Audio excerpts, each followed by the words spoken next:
2. Welcome everybody to Plat Chat episode 165, the rare doubleheader, back-to-back, streets on, I almost swore immediately, streets on lock. I almost got way too crazy with it, but we're shutting the things down. I keep setting myself in the worst. Things are being shut down, and you know, we're not letting the other podcasts breathe for even a second. We might do another one tomorrow. I might find the Chinese Valorant experts, do one tomorrow. We might do an OCE podcast the day after that. I mean, we might do. What other regions are there? I don't know. We'll do all of them. I don't care. You have to go through every single challengers. Everyone. Well. Yeah, there you go. Every country.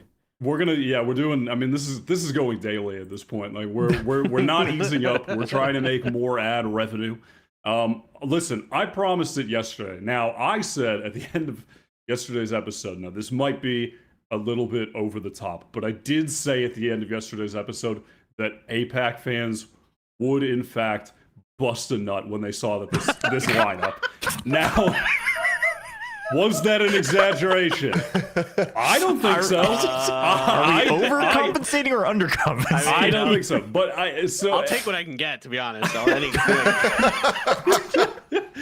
And so, listen, I like to think that hopefully a lot of people had a good morning seeing this lineup. It's like, I hope they had a pleasurable morning when they saw this in their recommended tab waiting to go live. Clearly they did.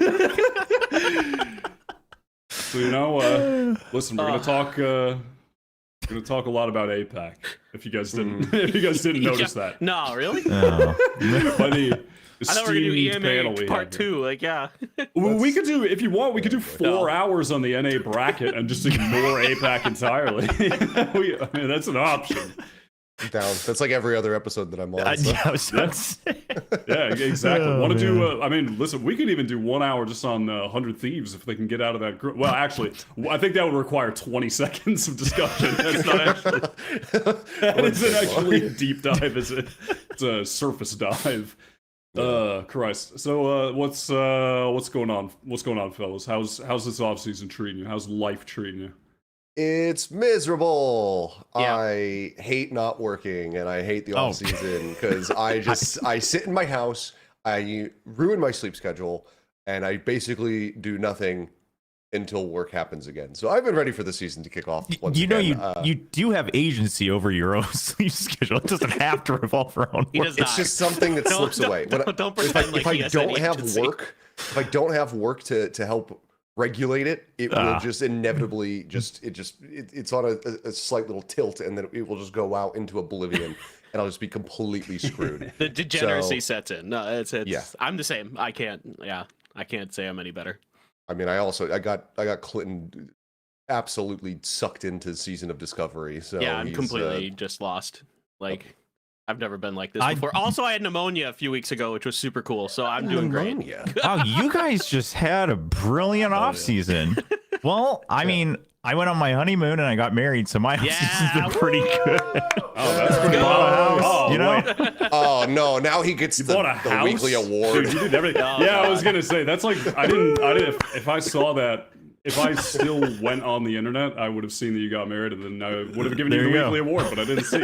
And I wasn't gonna give one today because like I saw it in the it's in the run of show, but it's like I can't do it twice a week. But I guess I'm just gonna give it right now. You win the weekly award because you got married. All right, 2024 off to a good start. We're really shifting. It's a new experimental thing where we open the show with the weekly award instead of closing it. Congratulations. Testing phase here. All right, let's really dig into some of the thrilling topics that we have on today's menu. The first little appetizer, the skin review, which I Seth moments before the show demanded feverishly that we discuss the new skins. So here we are. Quietly said, should we review these? I've never seen them in my life because I haven't played Valorant recently. So I didn't know that these are already in the shop. Wait, yeah, so are they what's going on? Is this a is it just returning? Because I swear I've seen that hammer. I don't think we've ever had Is that. It looks like the Reaver skins, like those purple ones. That, Well, like, you're clearly above us because you already know the names of other skins, and I have no idea what you're only a talking few sets I know, but that's one of them because I really like that color, but I don't. They kind of look very similar to me with like the sharp edges and the gray like linings and stuff. I don't know. They definitely look similar to something, but they are new, and they are in the store, and I won't be buying them. Seth, what do you think? I saw it and I was just like, I don't know, should we review it? I think that they kind of look not great. It reminds me a lot of like, this is a wild deep cut, but like, it reminds me of like Blackrock Foundry from Warlords of Draenor, like that aesthetic. And I just don't think it, like the hammer looks cool, but I think that the gun skins look like ass. This guy's a geek, right, guys? Yeah. I want to go shove him in the locker. Yeah, exactly. I mean, look at it. Like, it's the same aesthetic. I mean, It does look, it is that. It Fun definitely fact, I is do that to Achilleos after every broadcast to make sure to shove him in a locker on the way out. Just Go. steal his lunch I'm money. like a foot taller than you. That's Has an 5 minutes passed exaggeration. yet? Can I curse? Because I almost let one loose. Dude, how tall? Wait, Paper Thin, how tall are you? Are you like, I'm like 4'11"? No, I'm like Oh. 5'7". He's like 5 inches Well, taller yeah, than me. Seth is also very tall. Yeah. 6 foot, that's all. Okay. Let's do what we do here with the skin review. We're gonna go around in the little circle, and you're gonna tell me if you're gonna buy these, Paper Thin. No. All right. No. Nope. And Just that's outta that's here. gonna be nope. And Seth. And a note from me. This is all right. All right, well, this one's a not even flop. not even on his own topic. All right, Why? let's move on. Why have we done this? Let's move on. We've really just got the most hotly we have the most contentious blockbuster topics right at the top of the show. From the skin review to will DetonatioN get their first ever VCT win? We are just hitting all of the major points here. They've I'm done already in pain. something of a restructuring here. The DetonatioN squad. That's putting it lightly. Yeah. Yeah, right. It's different. They kept 2 people. Yeah, they did a whole lot of stuff. Is this stuff going to allow them to get their first win? Is really the pressing question. Or will we have the back-to-back winless team? I want to go last. Oh, okay. Because I was about to say, who's going to take on the wrath of Japan? No. Starting I want to this go last. topic? I mean, like, It's okay. There's a happy balance that can be struck here. You can go in on DFM, but then you just have to praise the ever-loving hell out of ZETA, and then you avoid the wrath. oh, okay. So you end up being a national neutral party. I can do that. I mean, here's the thing: is that when they first announced the whole, like, I don't even know what it is, the Crazy Raccoon, like, I don't know if we're calling it a partnership or whatever it is. Like, that news was kind of cool, right? And I was like, okay, this is exciting. They're really committing to building a roster that they can market, and that all sounded great until we saw them in action. And yes, you know, it's kind of a show match, the Rat One Invitational. But I don't even know. Did they even get like 13 rounds that event? Because It wasn't great. It wasn't good. It They wasn't. kind of got destroyed. Yeah.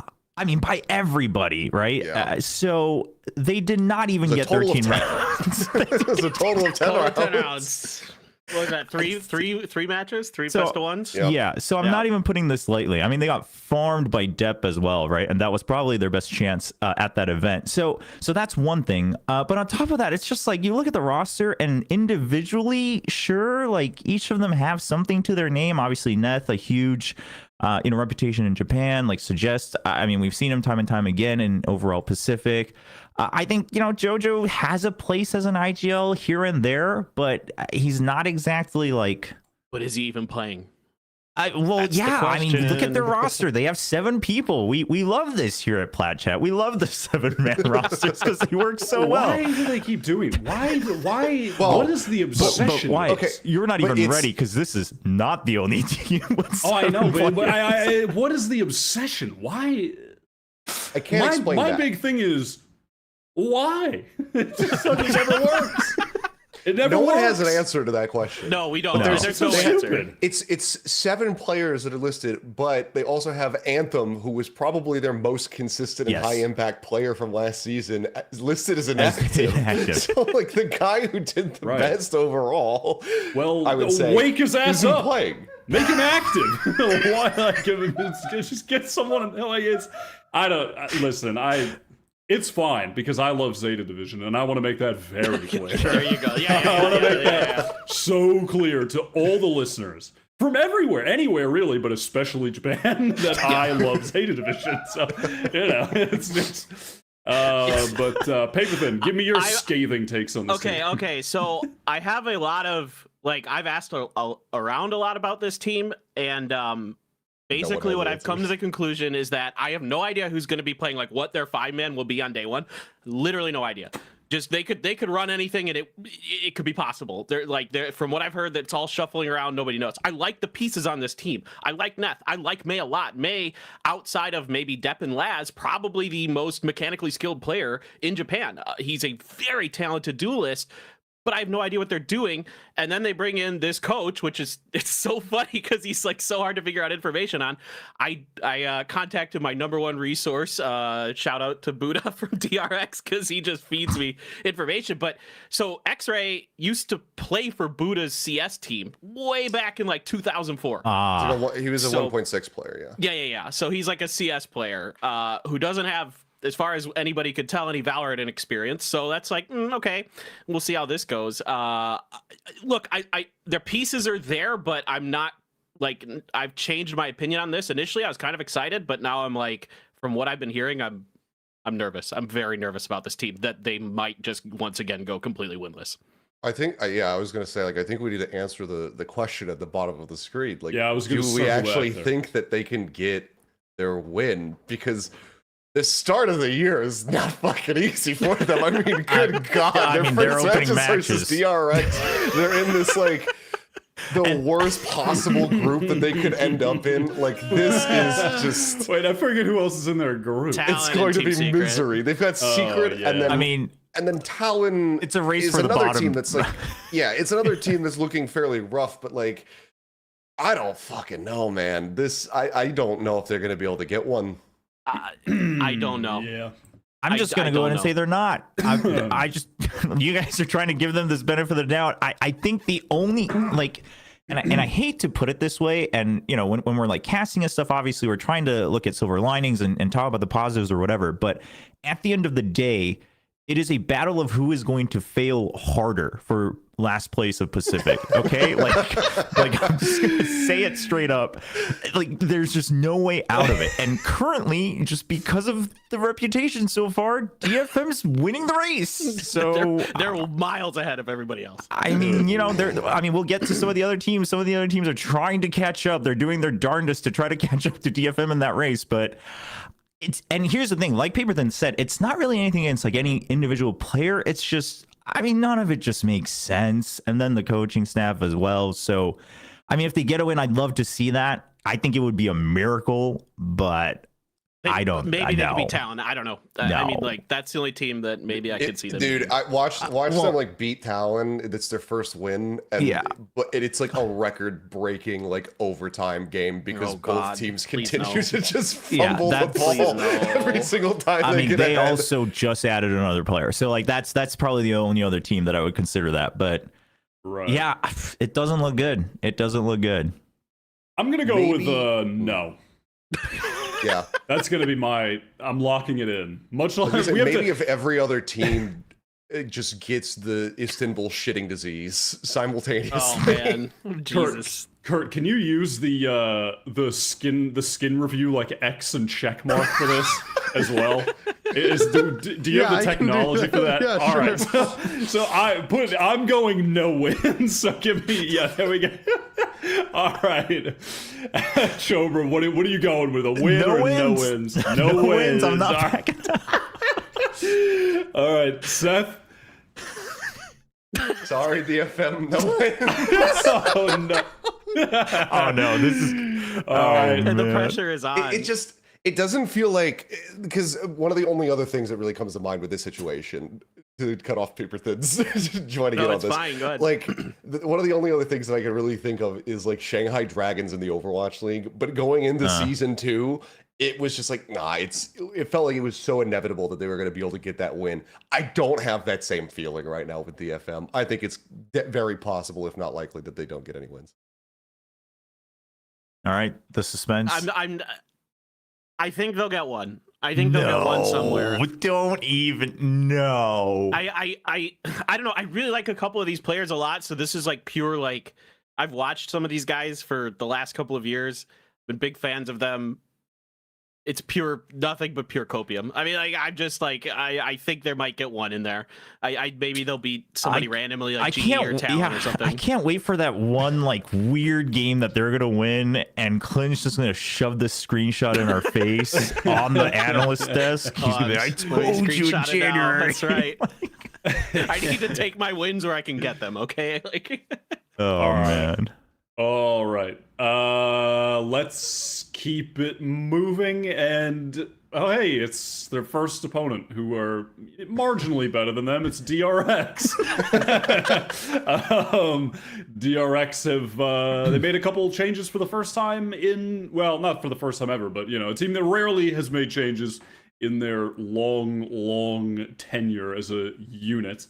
There was a lot of question marks in the offseason as to who they were actually going to be playing with, because they were, I forget the exact language they were using, but, you know, giving Flashback a little, they were giving him a test run, seeing what he was made of in the offseason tournaments, and they've been doing all sorts of weird in and out playtime stuff with Foxy9 over the past year that was questionable at best, how they were utilizing their subs and little rotating cast of players.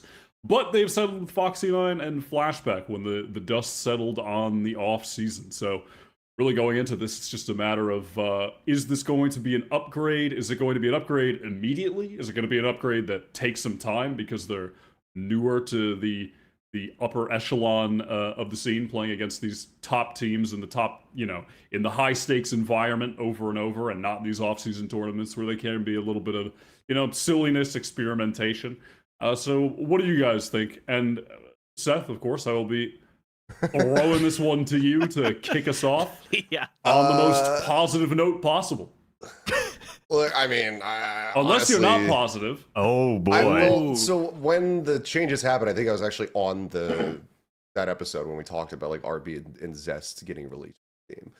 I think it's impossible to say that it's any kind of upgrade or even side grade, just given the amount of synergy and how long they played with that core. I think that Flashback is a very promising player, and I'm not even like overly concerned about him coming into this roster. I think that aside from like his first ever outing, which I think was at the 10 Invitational, I think he had his first map and it was a little bit rough, and then immediately you started seeing like improved performances from him. So it was like he just really needed to kind of get over his jitters, and then he started becoming like a very solid performer for the team in the tournaments that we saw him in. I'm less concerned for him as I am for Foxy9, who's, you know, just taking up a role that is almost completely inverse what he is used to playing. He is just a jet guy and has been for the longest time, and I feel like adjusting him over to playing Sentinel has been one of the rougher aspects of this. I'm still very happy with Buzz. Like, I know Buzz is going to do well. We know Mako is going to do well. But personally, in the off season, I would, you know, RB and Zest weren't the ones that I was expecting to go. I kind of thought that maybe we would see a different IGL. But if Stacks can get back to kind of like 2022 Stacks, and they can go back to innovating, which is not something that we've seen from DRX in a while, then I think that they're still going to be like a really good team and around the top. Like, I think that they're pretty comfortably going to be in like the top 3, top 4, maybe at the lowest. But I don't know how this is going to look from day one. Okay. All right. I'm gonna I'm jump stunned. in here. Stunned. I expected. This is like the captain of DRX, like the DRX Homer. Like, is it? Yeah. I mean, I've seen DRX do. I feel like I've seen them in way worse positions that just drew out far more delusion from Sen, and so I'm a little bit stunned. Paper Thin, What can I take it say? away. Yeah. I mean, so I kind of agree with Seth in a lot of ways that I don't think this will be quite as good. Like it should be still probably pretty decent. I mean, the structure and the foundations of DRX have proven to be at least good enough to get them over the line against most teams in the Pacific region throughout their entire history. They're pretty good at adapting players typically to different roles. You know, obviously it hurts to lose a player like RB, who's super, super versatile, one of the most versatile players in the world in terms of his agent pool. Zest with, in my opinion, some of the best like utility timings in the Pacific for sure, but also globally. So those really hurt. So when I looked at Flashback, like one of my biggest problems with him in the offseason was that a lot of his timings, especially on Viper, were pretty late.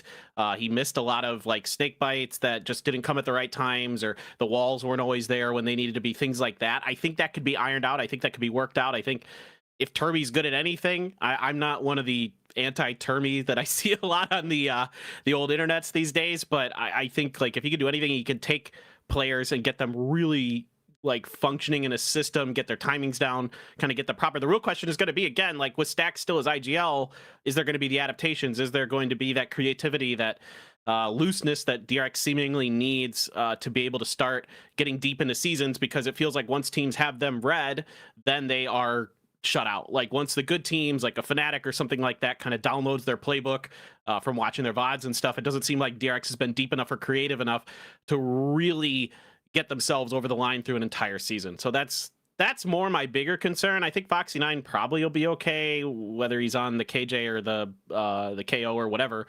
I think that's probably better for him, because the problem with him on Jet was he was getting really overextended. He was doing a lot of stuff that wasn't really team oriented. And so maybe now that'll change. We'll see.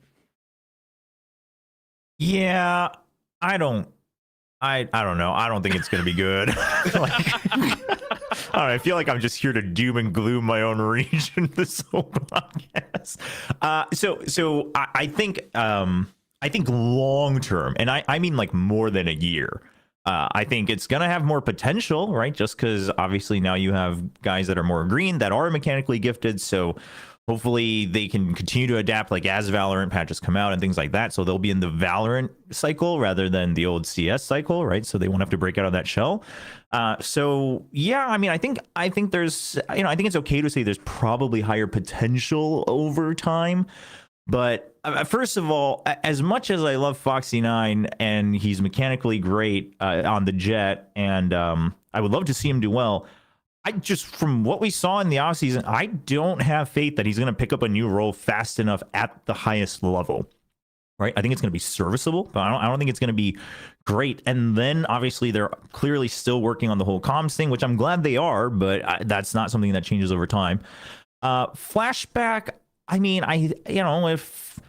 if they're going to continue to play the Viper, then maybe, and then probably the Killjoy as well. I think there's a place for him if he's going to kind of bounce back and forth there. Obviously with the new patch as well, who knows how the roles are going to shake up, if they're even going to be playing Viper still with the sky changes and things like that. So I think the roles are in question as well. I think Buzz should be playing Duelists, right? Yes, and they should have Foxy9 learn something new. I think that's their best way.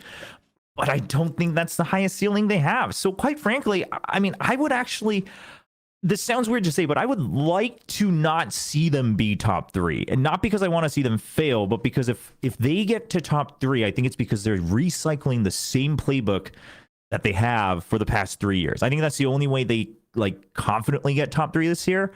I think if they're actually breaking things down and building this team up with the new roster, I don't think they're going to get top 3 that easily. And I think that would be good for them in the long run, but I don't know if they're willing to make that long-term investment.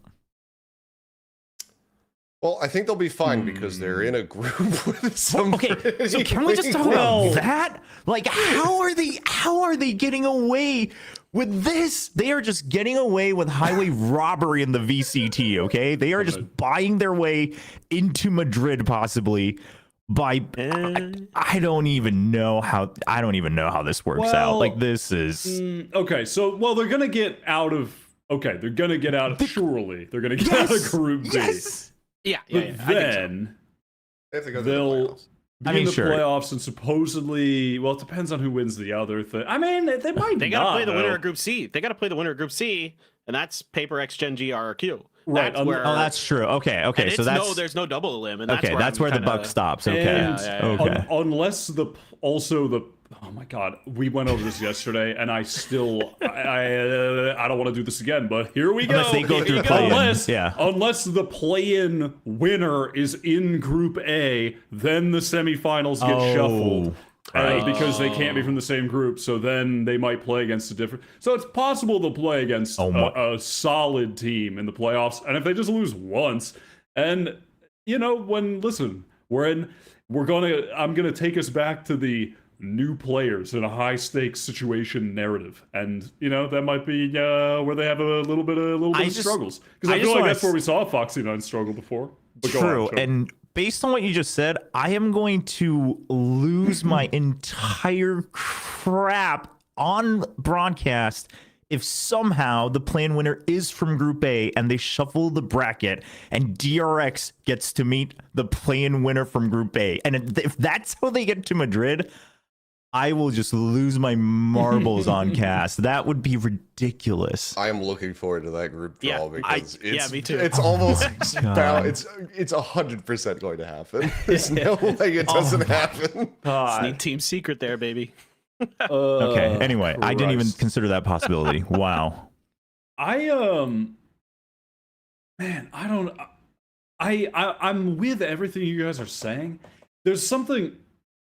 I don't know why I have a little bit of faith, because I feel like I shouldn't have that much Seth faith. got but I you, kinda man. do. It's just I think I might be appreciating the fact that DRX actually did something of somewhat significance in a proactive way, and I might be valuing that more than valuing what the thing, like being happier they did a thing and not really acknowledging what the thing they did was that much, if that makes sense. Because Yes. I like that they they had to switch things up. Like, you could say, one position you could take that I see is, why would they change things? They're a perennial top 6 team, right? At all the international events. But yeah, they're not competing to get fucking 50 grand in 6th place. They want to win. Like, they're trying to win the tournament. So you have to make a change at some point when you've hit a brick wall, no matter where that wall lies. So I'm all for that. But I think the point of significance for me is going to be, how good will Foxy 9 be? Because I was really struggling to see what the hype was about last season. Specifically when it started coming to the big games. Yeah, when it came to the big games against the big opponents, I was struggling to see what all the hype was about. He looked like a fish out of water in those games. And I know one perspective on that was, okay, well, DRX weren't playing their best. They weren't setting him up in the optimal way, etc. Sure, maybe to some extent. But then when we saw Buzz playing Duelists at times, he was doing fantastic. I just don't think Foxy was ready to be thrust into those positions when he did have setup, when he was the guy hitting the sights. There were so many moments where it was like, you could tell he didn't know where to be. He didn't know where to look. He was struggling in those moments against the higher level teams in APAC. And so I'm struggling with that part. I like what I saw from Flashback in the off season, and also given how new he is to this level, I certainly some leeway and some time can be given.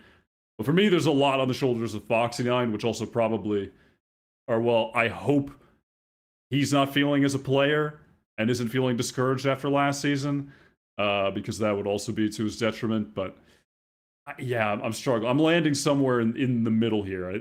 I'm glad they made moves, but they're the right ones. I'm kind of in the middle at the end of this long-winded ass rant. I will also say one thing I am happy about. along with what you just said about simply just making changes at all, is they are one of the very few teams that are actually making use of like their academy system, their prospect system, right? So they're upgrading Flashback, and then later we'll talk about it, but ZETA is the other one where they had an active academy roster and they're upgrading them into their, main team. So that I think is good. And hopefully it works out in the long run, and hopefully Flashback can be the start of that. Yeah, for sure. That is definitely not something we've seen a lot of in the scene. All right, let's keep it moving. Generation Gamers. They have assembled their roster. Is that what it stands for, or am I just making shit up? Gaming? It is something like that. Yeah. So It Anyway. used to be, yeah, whatever. It doesn't matter. Gen.G assemble their roster, their staff. They've put them together. Things have finally happened with Gen.G. Are we excited about those things? Is the question. Elma Putty is obviously gone. Is now residing in Europe, and they've brought in Solo, HSK, and then Munchkin is in, Locky is in, Charon is in, who I'm not familiar with, so I'm going to need the deep dive, and Texture is in, who was pretty It's sick not last much of a season. deep dive for Karen, to be honest. What do you Yeah, mean? so It's I mean, a surface dive. What's going How on? dare you? all of us have talked to various people, and I've asked, like, I've even asked some of the player agencies in Korea about Charon, and literally every time I ask, everything I get back is simply, what you know is what everyone knows, right? Even Played on the a team. called No. Yeah. Speaking of no's, like even the team, all they really know is, they were, I believe so. I've heard through the grapevine that HSK like found him, kind of like saw him in a competitive like ranked game, and he was like, oh, we should have him try out. And then he tried out, and his tryouts were great. And apparently it worked out. The other tidbit is he already did finish his mandatory military service. So that is actually huge news, because now he's in it for the long run, right? He doesn't ever have to give up his career. So that's big. But I mean, at Convergence, quite frankly, I would say the tournament that was in India, I would say Charon was the one who probably proved himself the most out of this roster at that tournament. I think he established that, okay, it wasn't a fluke. His tryouts clearly were good. There's reason for all of us to believe that, even if it wasn't too many matches. It was kind of similar to Flashback, right? He had a kind of quiet mid, like, first map, and then he started playing really well. He had some clutch moments, so I think he fits right in. I don't think Charon's a question mark, and I don't think anyone individually is a question mark on this team. But it's really going to be what's the philosophy behind the team, and it used to just be HSK, so everyone was like, well, 0-win coach from last year on DFM, like, what's he gonna do? In Korea, a lot of players seem to still have faith in this guy, just given his reputation back in CS as a kind of older figure. But clearly the team did not have enough faith, because they brought in Solo like 2 days ago, and Solo hasn't exactly had a shining coaching career since IGLing at Masters Reykjavik in 2021 either. So, I mean, I hope for Solo's sake they do well, but I don't know. I think this is going to be the last straw for a lot of them, quite frankly. Yeah. I really like this team on paper. Like, it's very, like, tons of firepower. I think Texture's, like, one of the most balanced duelists in all of our region. He can do everything very, very well at a high level. Again, like, to reiterate what Will's saying, like, Charon looked really, really good. He plays the Omen really aggressively, kind of that new modern style of Omen, TPing all over the place, really, really in the phases of teams, or trying to, set them off balance with kind of off angles and stuff like that. Lakia, everybody knows him, right? He's literally got a play named after him. That's all you need. Like, that's like a history making moment with that player. So he's back here with Solo as his coach. Munchkin, very talented individually, probably going to be IGLing this team, I think, right? Which is going to be interesting. I think, did he used to IGL Crazy Raccoon? Yeah, he used to IGL sometimes on Crazy Raccoon, but at Convergence, on the Korean cast, we were fairly confident that it was Lakia, and we were told it was Lakia. However, it sounds like maybe it's a matter of, like, kind of side calling, right? But at Convergence, at the very least, it seems like Lakia was the one calling the plays in the game. Oh, okay. Well, that's interesting. All right. Well, that's probably encouraging. Munchkin's a little off the rails at times. He's very good, but he kind of does stuff that makes you scratch your head a little bit, because he's so talented individually that he kind of gets overconfident, I think, and starts kind of pushing pretty aggressively when he shouldn't. And he's had kind of that knock on him behind the scenes that he kind of is a solo mission player sometimes, or he tries to go for the hero plays when he shouldn't. So curious to see if they're going to be able to rein that in.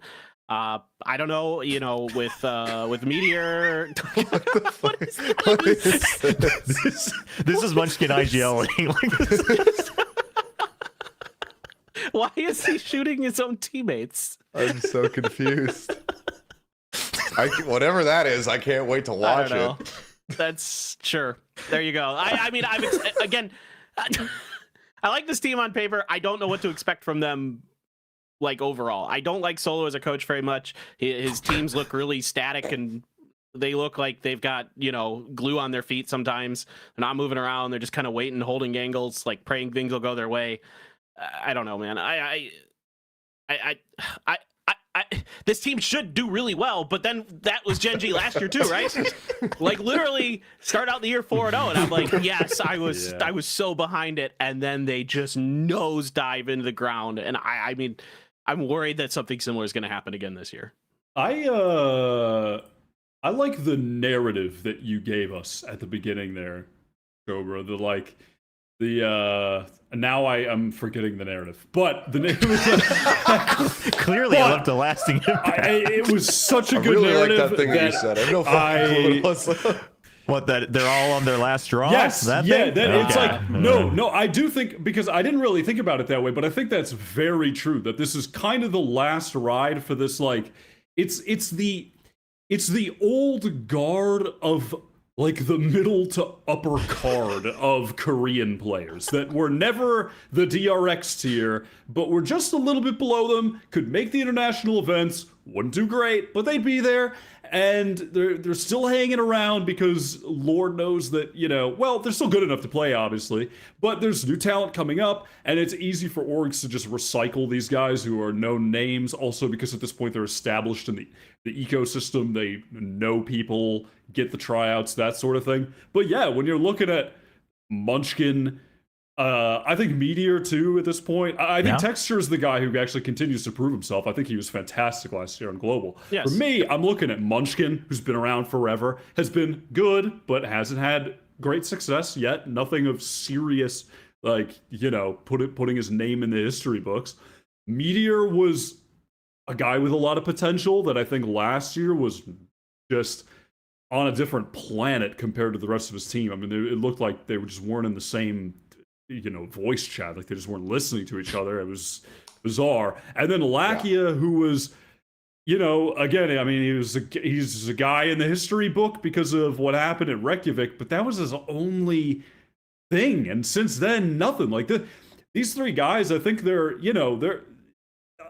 kind of 1 foot out the door. And that's not to say that they're going to be out the door, but I think this is a make or break season for them, because at this point, there's a lot of talent coming up in the region. People are going to begin to replace these guys if they're not able to hang. And if this Gen.G roster has just another middling tier season, I would imagine that the management are going to be like, they're going to pull the trigger on trying to do something new. I mean, even at that, they bring in, like you were saying, they bring in Solo, who also, Reykjavik fucking won back 3 or 4 years ago, whatever that was now. And since then, I like that take on it. I think that that's very, very true regarding this roster. That's my new narrative that I'm stealing from you. So thank you. It's all yours, apparently. I'm pretty hopeful for the team. Because we just never have content not coming out for VCT Pacific. We've just been doing like our team introduction videos, and the Gen.G one just came out, I think, earlier today or maybe yesterday. And one of the things that they did talk about, it was with Meteor, and he was talking about how like the situation with last season's team wasn't good. Like they didn't have a good environment. People weren't getting along. So I think that there's actually probably a lot of truth to what you kind of jokingly said about him not being in voice comms with the team. Like it felt like, because he said like even when we had that 4-0 start at the beginning of the season, shit behind the scenes was still really bad. So I find it encouraging that they're A, willing to talk about that, and then B, saying that like the current environment that they have with this core is a lot better. I mean, obviously they're not going to say like, yeah, we brought in a bunch of different players and it still sucks, but like it feels like they are kind of trending in the right direction. And I think that Meteor just like fully giving up on playing Duelists just so that they can have texture come in is a good sign about like how still how hungry he is to try and get the win. So I actually think that there's a ton of potential for this Gen.G team. And if Charon continues to just improve and be this cracked aim god, and he gets even better timings and synergy with his teammates, then he is going to be somebody that we're maybe having conversations about, you know, in the same vein as, you know, like formerly Monyet, but, you know, as well as Mind Freak and you know, Mako and whatnot. So he could actually prove himself to be one of the great controller players. One last thing, Meteor with the Outlaw, the truth. That's all I'm saying. I think he's going to be lights out with that. I think he's going to be amazing. Yeah. There you go. There you go. Yeah. All right. I'll take it. Let's keep it going. The esports of the globe. You can tell how excited we are about this. Here we go. Woo. 1 second. Wow. All right, let's go. Global Esports. Wait, the lower third for this is also will they go winless? All right, well, get ready. We all all said that DFM wouldn't get a win other than Clinton. Right. So basically, I think me, Wyatt, have to get a Joe, win. we're saying like they will get a win. Yes. Oh, we are now, aren't we? Yeah, I'm locked. Does that in change on your that. answer from the previous No, question? No, it no. doesn't. I mean, I don't know why this. I mean, yeah, no, it doesn't change my answer. They beat Furia in a game that didn't matter, so they'll get a win. I guess that's the proof. I guess. I don't know. They'll be better. They'll be better than DFM. I can't tell you why, but they'll be better than DFM. All right, that's all I know. They're gonna beat DFM. But someone talk. Sure. I mean, I got to. I don't even know. I don't know what to say about this team that we haven't said. Shutting my door. I feel like we talked about this team so much in this offseason. I can't do it anymore. Well, I told Seth sorry he left. All right, Paper, then you talk. Wait, what? Where What did is he doing? Anyway, no, Will, go. Will, you want to go? You pick it up. Sure. So he's back. I was just shutting my door. Okay, I so wake up my wife.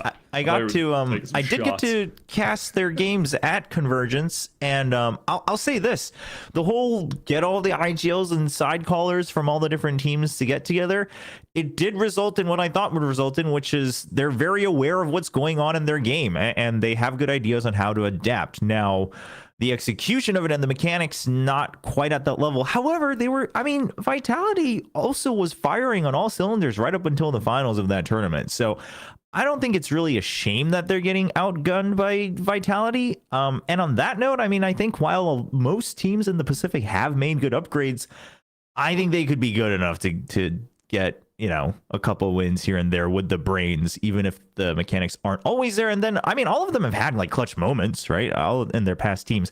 Also, a lot of people told me when they picked up Polvi that, people who followed the EMEA Challenger scene were like, Polvi's one of the next players, man. Like, he's going to come up. I was like, we've heard this before from so many different players.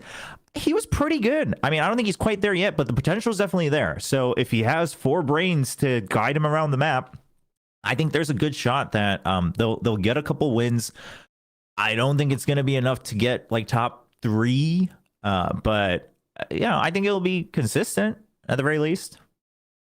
I think that we'll see a slight improvement as far as standing is concerned for Global compared to last year. Like they were really close to being not near the bottom. Some really close matches, but they couldn't quite clinch the wins. I think that they'll be able to rack up more wins this season. The big question is, how do they look with Benkai when he comes in, because he wasn't at Convergence. So we had to see them, playing with a stand-in. So how does it look when they have the actual full 5? But the best thing for me for Global is that they are not doing the DFM. They're moving away from what they did last year, and that they're just keeping a very strict core of players. They're not trying to stack up a million fucking people on the sidelines. I think that like Spin and Big Time, just having like spent a good amount of time with them and chatting with them, I think that both of them have really good minds about the game.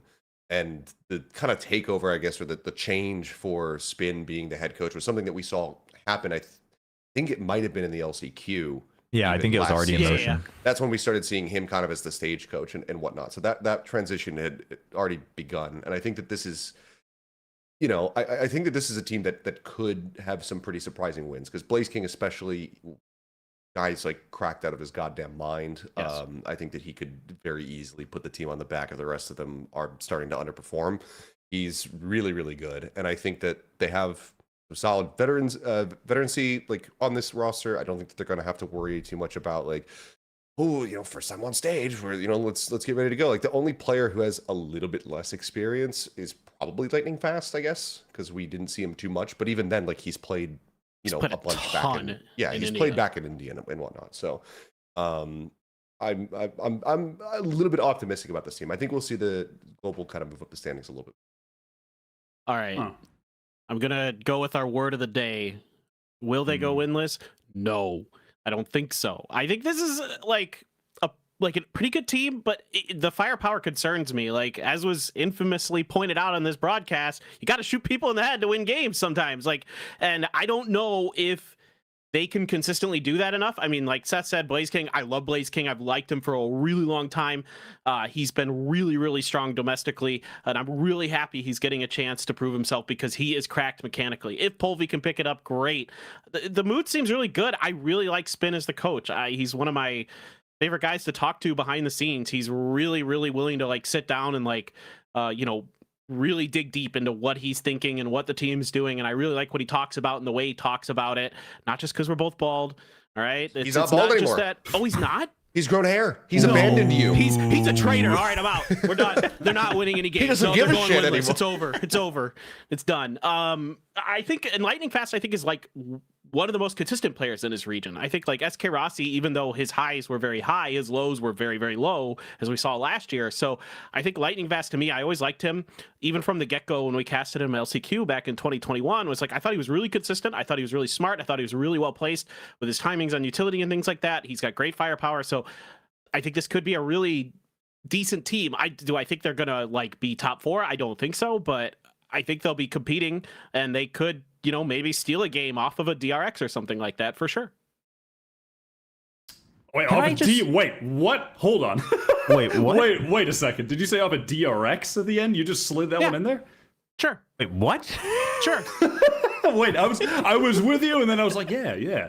No, this guy's Yeah, I think that's side. I think this that's guy's saying some sideswiped all real of us. shit. I said And then I steal just a game. kinda like- I'm not saying it's a I high was like, wait, percentage what chance. the fuck? It would be thievery. It wouldn't be I mean- legit. I mean, you know, like in terms of like the odds, like the percentage odds wouldn't say that they're like the favorite to win that matchup. No doubt about it. But I give Right. them, you know, a 20%, I mean- 15% chance, maybe. I think They almost- beat him Yeah. before, right? Yeah, So with I that guess roster it's- last year, it was close. Do you think they're so, better than yeah. last year? Do you think they're better than last Okay, year?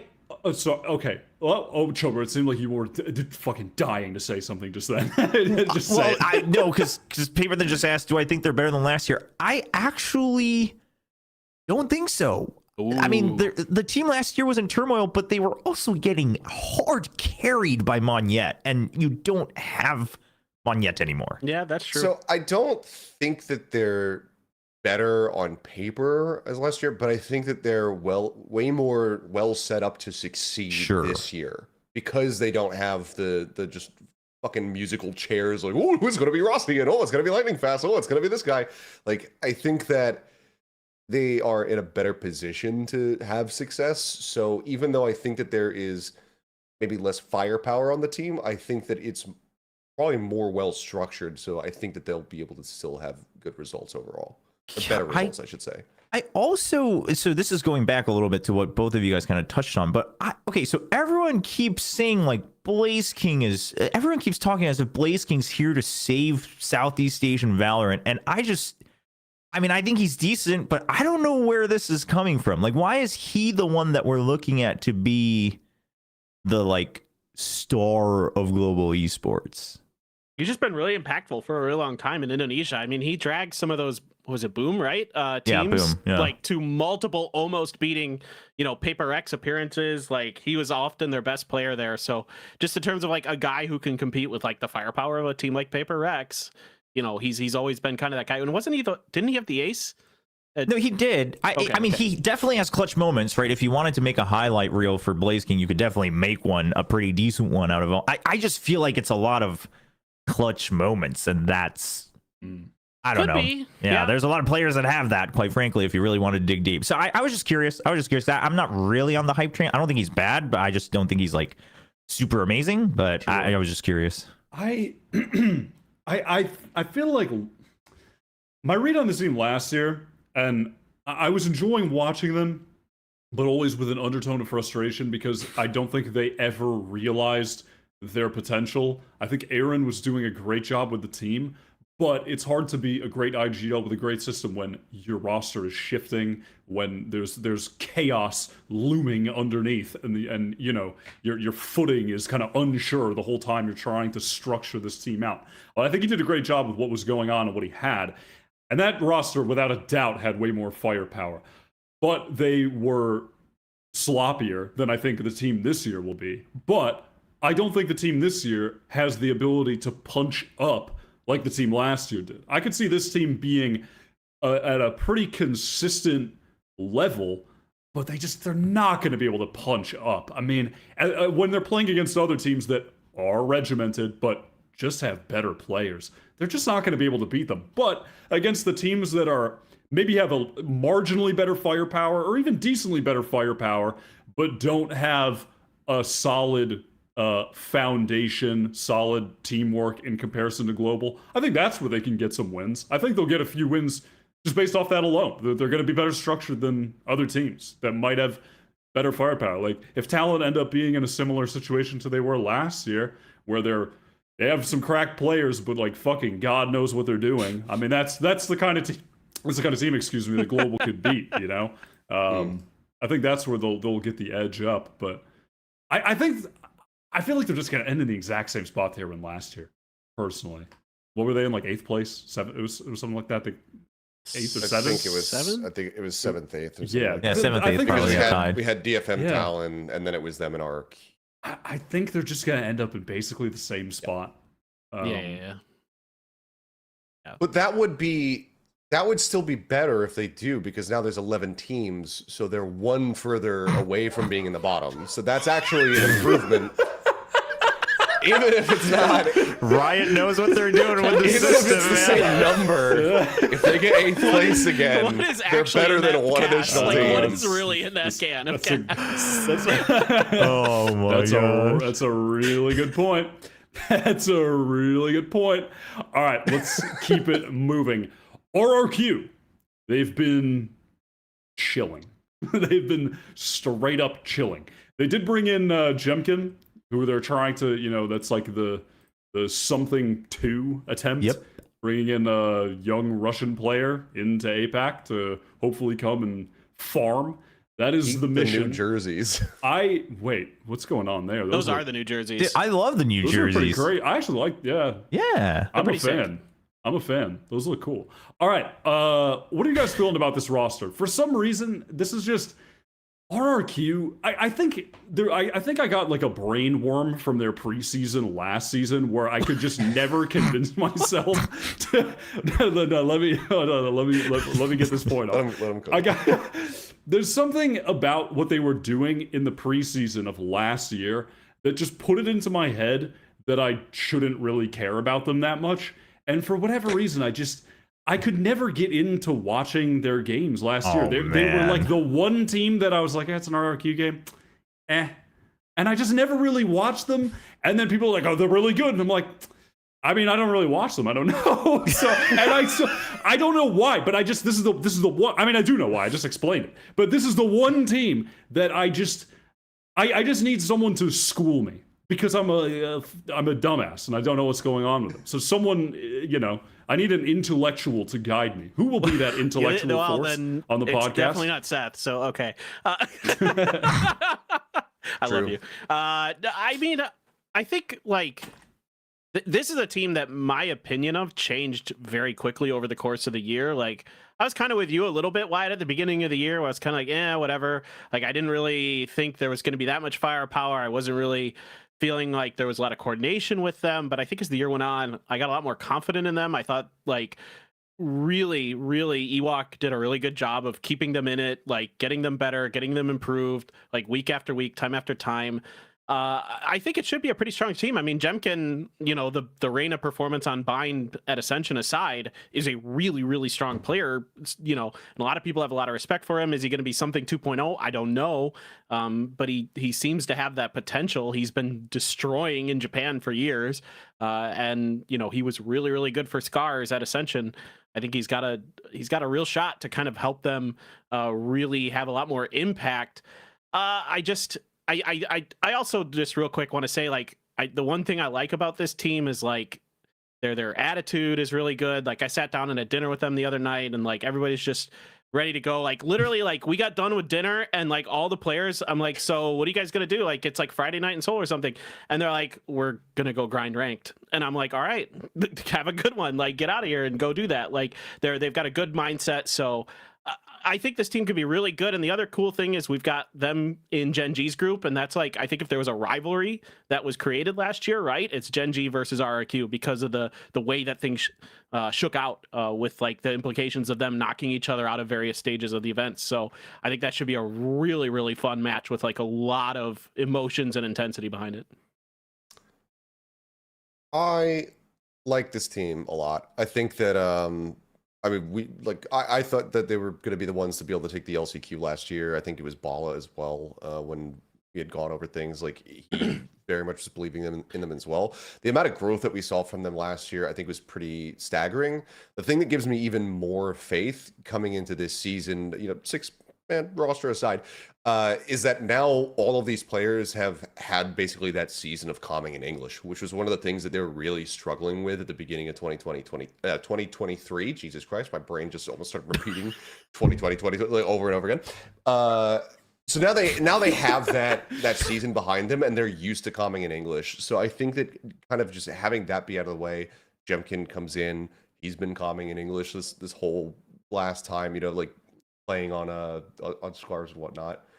I think that they're in a really good spot, and the firepower that Jemkin brings to this team is going to be fucking incredible. I hope that he is that kind of like second something that's coming out of Japan that's joining this roster, because he absolutely has that potential. So I'm hoping that it's somebody who finds his groove on this big stage, and he doesn't let the pressure kind of get the better of him. But you know, given what we already saw from him in one of the highest pressure matches that you could be in, which is an Ascension Grand Final, seeing him rebound after having that 0-14 Reyna game and go on to just completely stomp the shit out of, you know, Bleed, basically like just solo, even though they couldn't win the game. I think it shows that like he's got a really good head on his shoulders, and he's got a great way of just kind of like dealing with high pressure situations. I don't think he's affected by like anything. He's very even keel. He's very like level-headed when I talk to him. Yeah, he got 0 kills, and then he still top frags the entire match, right? I mean, I think that tells you everything you need to know about his mentality. And he's always very calm and collected.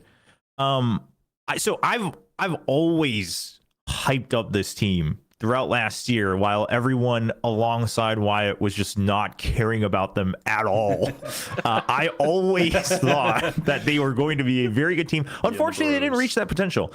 But I mean, they're close. Yeah, I mean, I agree with. They were 13 HP off, right? I know, like, that was the magic number. Yep. Like, literally, it was heartbreaking, quite frankly. And I mean, I agree with pretty much everything Clinton and said. I think the coaching direction is good. I think here the biggest thing is I always felt, and this is not against any of the players that were on the roster last year, but I felt that they had too many more things to work on in terms of bringing up some of the newer players like EJ right up to speed, getting them kind of trained into the system, things like that, and then having also just overall their entire roster kind of calmed down. And then also their comms, it did seem like once they started losing, they started kind of doing their own thing individually, and then Flips, you know, had to kind of be the one that reels everyone in. And we know now that one person IGLing the entire match like doesn't really work out anymore in Valorant, right? Like, you need to have people just constantly communicating, and that seemed to always hold them back. And I really believe that that's true, because Flips would always start to frag out when he was the last one alive.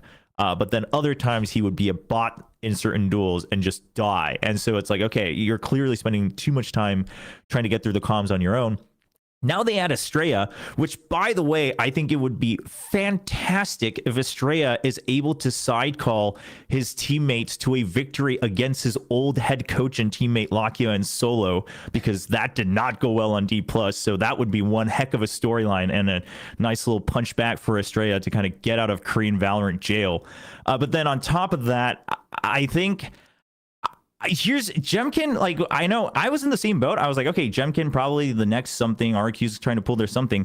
It's not much, but if you, I just sent this to you, Kurt. So I don't know if you can pull it up, but if you take a look at the 2 times that I could find that Jemkin played against something in Japan, he does beat him out in duels head to head. Okay, this is such a deep cut. Plus, something is -2 to Jemkin in a 2-1 match, and then the other time they play a while back, Jemkin still beats him out +1. Okay, I'm digging deep, but it does mean he doesn't just reel over and die when he meets something. Don't think about the year. Think about. It's half of the patches ago in Valorant history, but okay. All I'm saying is clearly 4.11. Patch was What I know, I'm looking up patch 4.11. What happened back then? Pretty sure that was like back before. Oh, I mean, it's not exactly a big patch. Before people drove cars. It's a I mean, very this is, like, small forever patch. ago. Yeah, we were traveling with horse and buggy. I mean, what was the state of the game? Horse I'm and so car. curious now. All right. Let's all right. We'll ditch the history stats, but I do think they got every upgrade they needed, right? EJ was good at times, but he wasn't consistent. Now they have someone that is calm and can frag and has consistently top fragged on the teams he's been in. So that's good. And he's a really good opper. So that's good. Seth just vanishes into thin air. He's done. That's like you're referring to a game when they decided to start nerfing Chamber. That's what just happened during that time. They're like, oh, this Chamber might be overpowered. Let's make his trademark. Oh, that is a while ago, huh? A little bit, but that's cool. But, no, that's listen. I know you're bringing that one out on the broadcast. I'm back. I know What you is got. what is going on? Is this they are in trouble. Clearly, that's why they haven't played any off-season events. Oh shit! No, this has to be something else. Yeah, I mean, I'm excited for it. Got to actually meet the players today at their photo shoot, and they all said that they're feeling good. They're feeling confident. So Met them at the photo shoot. Yeah. You guys, dude, paper than yeah. I mean, I was out to I had dinner with them. RQ. Yeah. I was at the photo shoot. Clinton These liking guys have and gone getting along with Hollywood, somebody. Kurt. They've gone Hollywood. It's crazy. I don't like a lot of people, but I get along with a lot of people. I only like somebody if they that's sit down and funny. have dinner with him. No, that's. I like people that make fun of me, and you know that. So that's why I let you do it. I like That Coach you're one of the Spin. We few. had dinner. I like RRQ. We had dinner. No, I really like Coach Spin because I can't like him anymore because he was bald. Yeah. Now he it's done. was Friendship bald by over. choice, unlike you. Yeah, friendship over. I think I derailed you, Seth. What were you gonna say? I just had to be a dumbass. Okay. I was just taking a dig at Clinton. That's all. No, Okay. I want to say real quick something about Estrella. Something I found really interesting about him coming over to the team when I was talking to him is that he said that he really likes one thing he really likes about our RQ is he feels like he has a lot more like freedom on the team, like compared to the Korean teams where things were like really, really structured and there was like one way to do things. There was like it had to be this way. And now in RQ, there's a lot more like flexibility and like kind of he's allowed to experiment a little bit more. So I'm kind of curious to see how that plays out for him. He's not a player that like a lot of people are very familiar with. He's not somebody who's going to blow the doors off of you mechanically a lot, but he's very, very consistent in his teams. He's a very like decent performer. So I'm kind of curious to see how that plays out.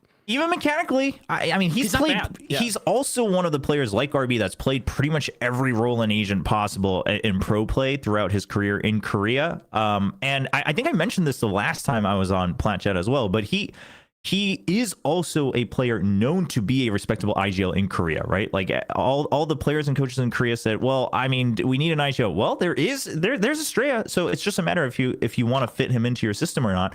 So he's been doing it for a while. He has experience. So I think there is. I like that it's not just the cam, but it's also like the notification. Dude, that's some fucking Absolute chonk. Oh my god. What Bruh. the hell? How do you find this stuff? Kurt, what is wrong with you? I just went to his magician. Twitch, and that's every one of his highlights is just that's his setup. That's what he's got going on. I didn't Yeah, I know. I've love seen that that. his I love that his look at this. romanized name is just Gun. Gun. Yeah. It's just I'm part Gun. He used to go by Gun Korea. Yeah. But yeah, I think this team's going to be very good. I think they're going to consistently aim for top 3. All right. No. Okay. I think they definitely have the potential for that. And their opening match is against Gen.G. The rivalry continues. It's true. They cannot get away from each other. No, they cannot. Moving on, will T1 be competing for the top 3? Or have they gotten way too silly? Cobra, what do you think? So, literally even until like last week, I would have said I think they're still going to be very strong for top 3. Throughout the offseason, my thought process started to become, I think they're going to consistently be top 3 in Pacific, and then I think they're still going to have a really hard time internationally. And the reason is because the way they seem to want to play the game, this very like team fight oriented, utility chaining system seems to work. I think it's going to work well in Pacific because it's going to throw people off. It's going to catch them off guard, right? It's not the whole like we go by a strat book. They don't seem to have a very set way of playing macro now that Carpe's the IGL. All the util chaining and whatnot, and their reactions seem good. It's just, I mean, as we saw at AVL as well, once you find a team who does have just as, if not better aim and also a lot of experience, that can only get you so far. I mean, it looked in the beginning like they were going to just steamroll Paper X on Sunset. And then after a 6-0, 6-1, I guess, another time is called by Alex. And then suddenly Paper X is like, oh, we figured it out. They just throw their util every time they see one of us. And then all we have to do is wait 20 seconds and then they can't do anything about it, which is exactly what happened. So I think that's only going to get them so far. I mean, if they change that philosophy, maybe. But individually, I mean, it's looking like another very strong team, right? Excurit, really good with the op, as a lot of people expected him to be coming over from CS as an opper. Izu, I think I don't think he's as exciting as some people had hoped, but I think he's filling just that good enough role, right? That's stable and that's calm and that just kind of helps carry the team forward in moments. And then Rossi, I mean, clearly his energy and comms are very good for this team. I mean, whether it's during matches or whether it's during streams, things like that, he has, I think, kind of rejuvenated T1 as a brand almost. I mean, as they become more and more just the robotic monster that wants to take over esports, Rossi's trying to bring them back to Neverland and be a little bit more joyful. So I think it's looking good. However, the more I think about it, everyone else has firepower upgrades, and I'm like, I don't even know if they're gonna consistently get top 3 anymore in Pacific. Like top 5 for sure, but I think they're gonna teeter. I think that, I mean, because you mentioned AVL. I mean, that was like the kind of the first outing for the team, and we were all wondering like, what the hell does this look like? And overall, like, I think it looked really strong. Yes, they had a really hot start, versus Paper X, and then things started to get away with them. But now they've had even more time to develop, because we also have to remember, like, that was Carpe first time IGLing, just going into the tournament. It's like, you're gonna IGL now. Zeta's gonna be on the bench, the cheerleader, as he said. And it still looked really good. Like, I think what we saw, the kind of like outline of their performance was really good. Now they just need to color in the lines.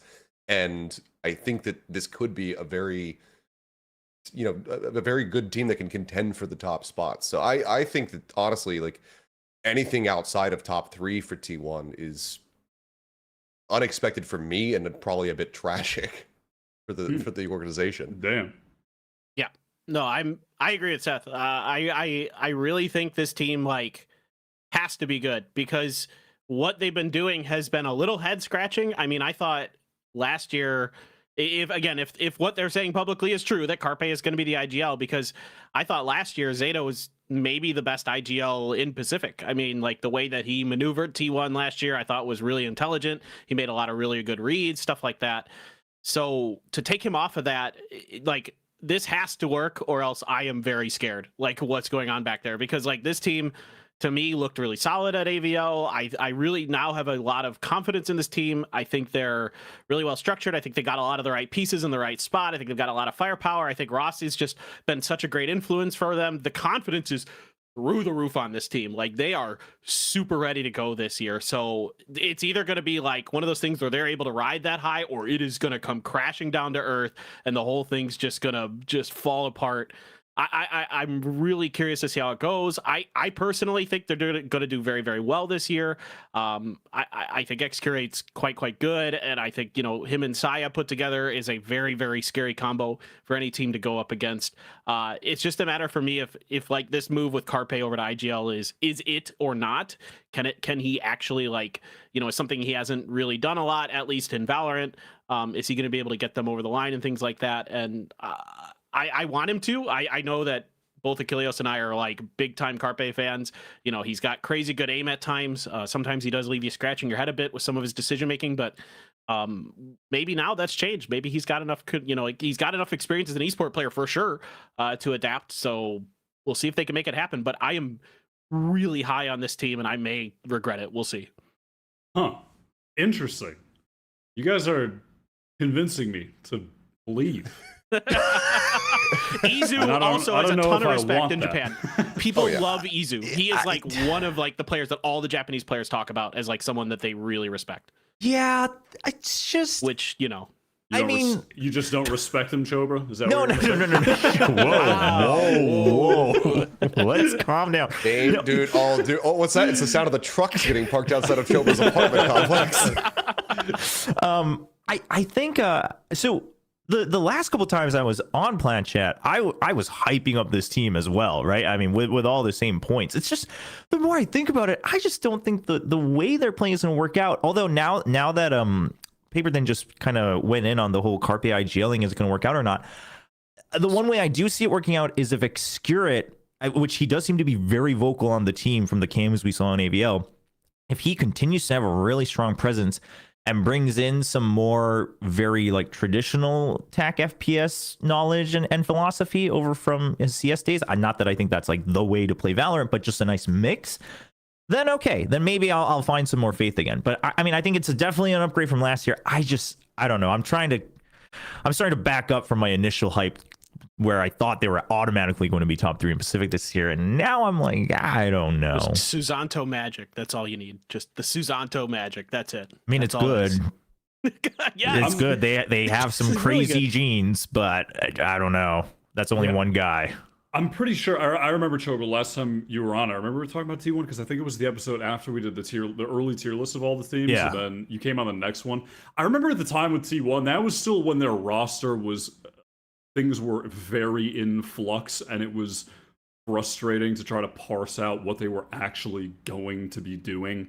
They saw King on the roster. Yeah, and that's when they were like, Oh, yeah, that whatever. happened They too. were Yeah, tweeting about whatever was going on, so it didn't seem like it was going to end up being a let's sub people in and out again kind of team where things. Why aren't we reaching the top level while we have 7 players shuffling around? But settling on an actual roster, having a plan, all that. I'm in the passion being exuded by the panel here. You're bringing me on board. Yes. You're bringing me on board here. T1 with hype. T1. That's right. Is Welcome. anyone gonna bring me on board for Talon? That's the next question. Who's But they're gonna do doing it? your favorite thing of bringing on all these duelists and just keep expanding the roster last minute. Of course. I love that. Go wrong. I love that. So, are they just gonna finish in the same spot as last year too? Well, okay, so I don't know if any of the other guys have any idea of what's going on here, but like, who is playing what with Surf on this team? And also, is Lenny just gonna be on the bench again now that Surf's on the No. roster? No. I have the juice on Lenny. He's the Okay. IGL. I mean, yeah, well, that's what I heard too, but I heard that before Surf was officially signed on to the That's true. roster. That's true. I mean, they have 6 people, and so it's either, I mean, just for story's sake, Lenny gets benched, or it's Ban or Governor, right? And I mean, I don't know. Governor just came out here to Pacific to play, and then that would be kind of a crazy thing to do, to just bench him 2 weeks before the league starts. I have no idea. And I also don't think Surf would want to sit on the bench, right? I mean, he's been benching for a year. So I don't think he's trying to sign on just to do that any longer. So I have no idea, first of all, what roles they're playing. Because clearly with Surf on board, it's another role swap from what we saw of, what did they play in? What is it called? Clash of Nations or whatever. Clash yeah. of Nations, yeah. Yeah. I have zero feelings in regards to Talon. Wow. Like, I don't know what is happening. I don't know what they're doing, what their plan is. I Well, can't Seth. figure it out. And my day is made better by just not thinking about it. Oh my. I mean, you're valid for that, King. Are they going to get a win Yeah. this season? Yes.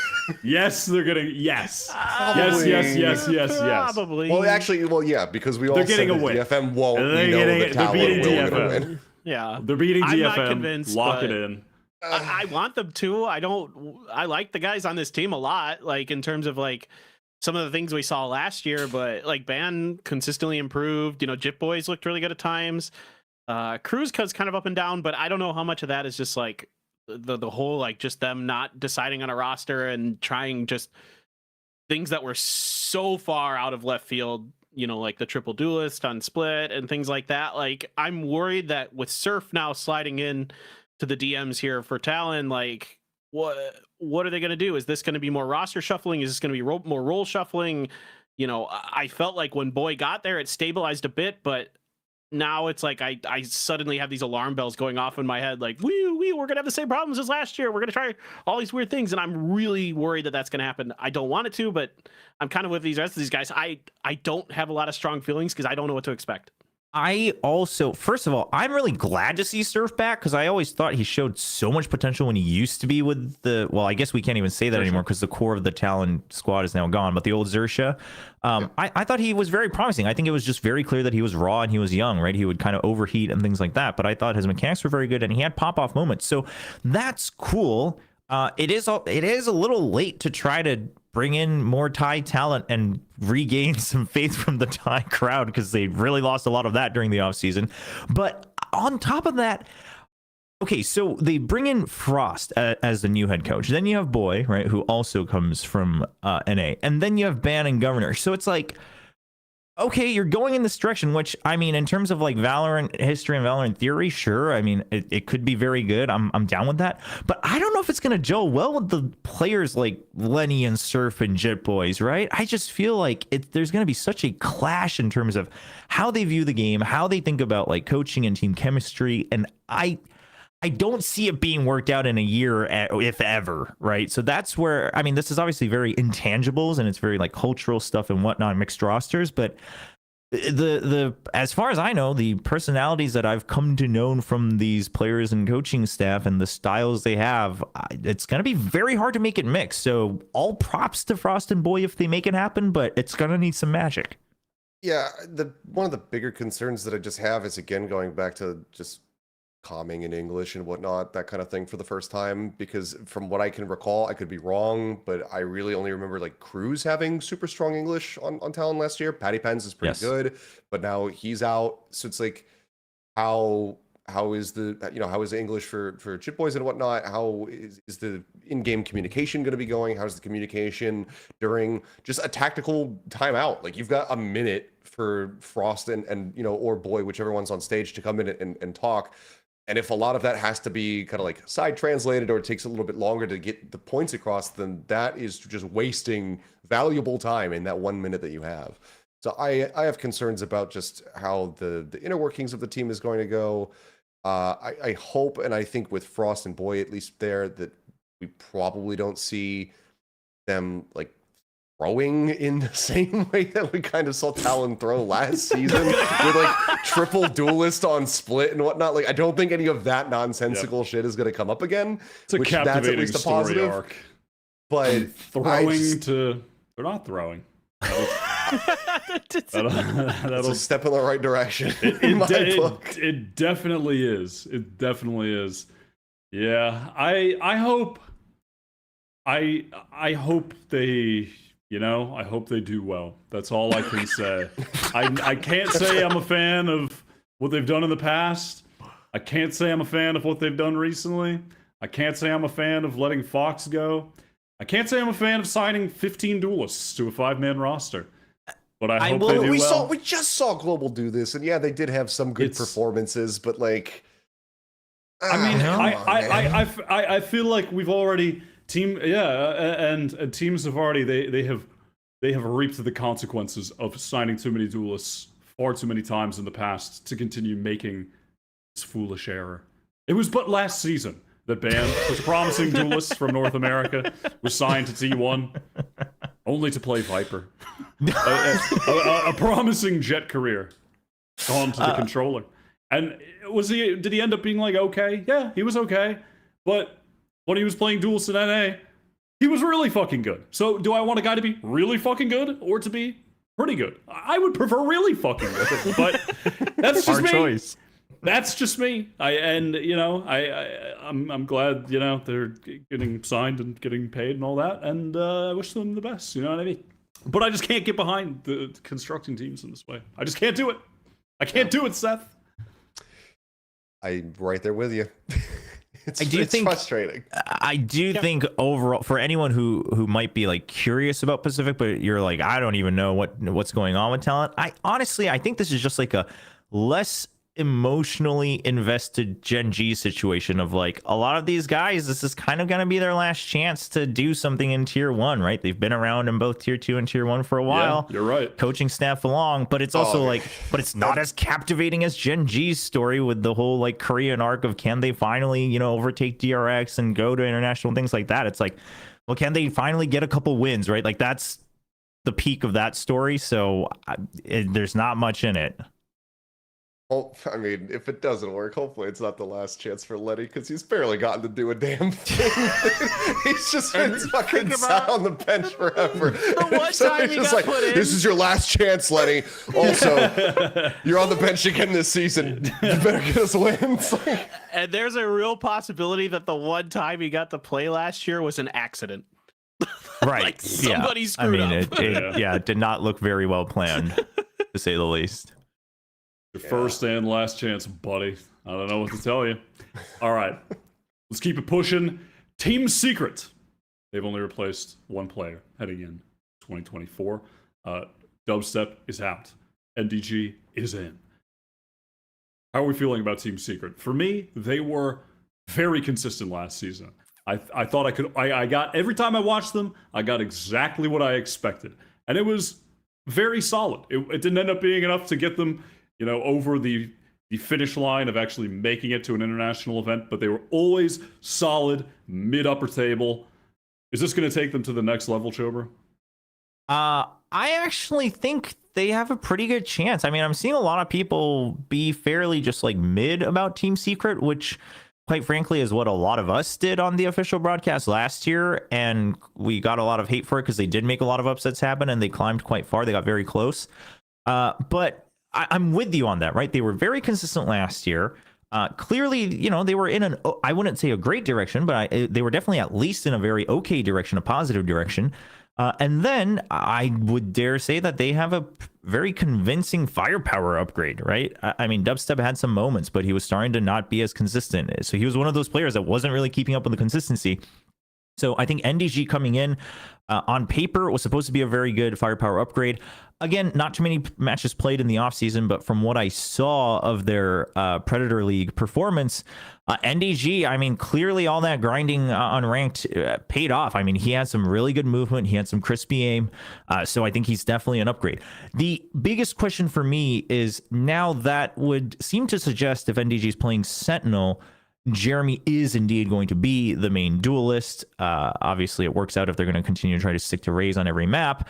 But the question is can he get back to really feeling comfortable to opping, right? That was the biggest problem they had, was Jeremy didn't like opping. He didn't feel confident. So then Dubstep would have to op, and then he'd have to play Jet and things like that. So if he can get used to it, because a lot of people talk about Envy's highlights last year, and he had some great ones, but honestly, Jeremy had some nutty clips as well in terms of his aim and his spray control. So I think if Jeremy can just feel confident about the op, the direction they were going in, the stability and the upgrade with NDG, I think puts them once again on the doorsteps of top 3. Yeah, but Jeremy just tweeted a few days ago he's Diamond 3, so I don't know. I did see that, and I was like, boy, you're Diamond 3? I should be trying out for DRX, but... You know. I mean, I agree with you, though. I think Jeremy's actually kind of a little underrated, for sure. I think Envy's leaps and bounds the best player on this team, in my opinion. But Jeremy quite good. I mean, that ace last year was really nuts. Yeah, literally... Yeah, he's that one of you loss people. streak. There's hope. There's hope. Anybody in chat, there's hope. Like you too can maybe play someday. That loss streak is brutal though. That sucks. Yeah. I don't know. I feel like I don't know. I think people assume that I'm just like very anti Team Secret because I didn't really believe in them too much at the beginning of the season because I just put no merit to their win over Liquid at lock-in. But I think that they're going to be maybe slightly better than they were. My biggest concern is like what Trober was saying was the op factor. How comfortable are they going to be having him run that operator? Because you can't just go raise every map to get around opping. Like you will need to have an operator in some sense. And honestly, one of the things I think they probably should have just done was just make Dubstep op not on Jet last season. I think that would have been totally fine. We see Pustio opping on EG the entirety of last year, and they were able to win a championship with it. Like, it doesn't have to be the Duelist. It doesn't have to be a Jet in order to run an operator. And I think that the sooner that they can accept that, the better off they will be. But overall, I think that, like, Secret has, like, good support staff around them. I really like Warbirds. He's got a good sense of humor, a good... just head on his shoulders when it comes down to how to wrangle this team, because we know how silly overall this squad can be. And he meshes really well with them. And I think that with some continued development, maybe maybe NDG is going to come in and be that new blood that just really like fires everybody up and gets them beyond the point that we saw from them last year. But I think that fixing that opping issue is going to be one of the most critical things for them. So if they can nail that down, then I think that they're going to be in a really good spot. I think for me, like, the biggest concern I have for Team Secret, like, I was very big on Team Secret last year, and I don't know if I was really rewarded for that or not. It was kind of in the middle, but I think, like, I what concerned me about them was, like, I thought there were potentially better moves they could have made in the Filipino scene in the off season. Like, in particular, looking at players on Now Esports like Tesseract or Papi Chulo, like, I thought were potentially really good pickups for them. But I don't know exactly what's going on behind the scenes, so who knows. But, like, for me, like, I think that's what I'm kind of scratching my head at, is I felt like there were potential upgrades available that were pretty significant that really could have taken this team to another level. Whereas NDG is good, but I'm not sure that it's going to significantly improve things. We'll see. I hope I'm wrong.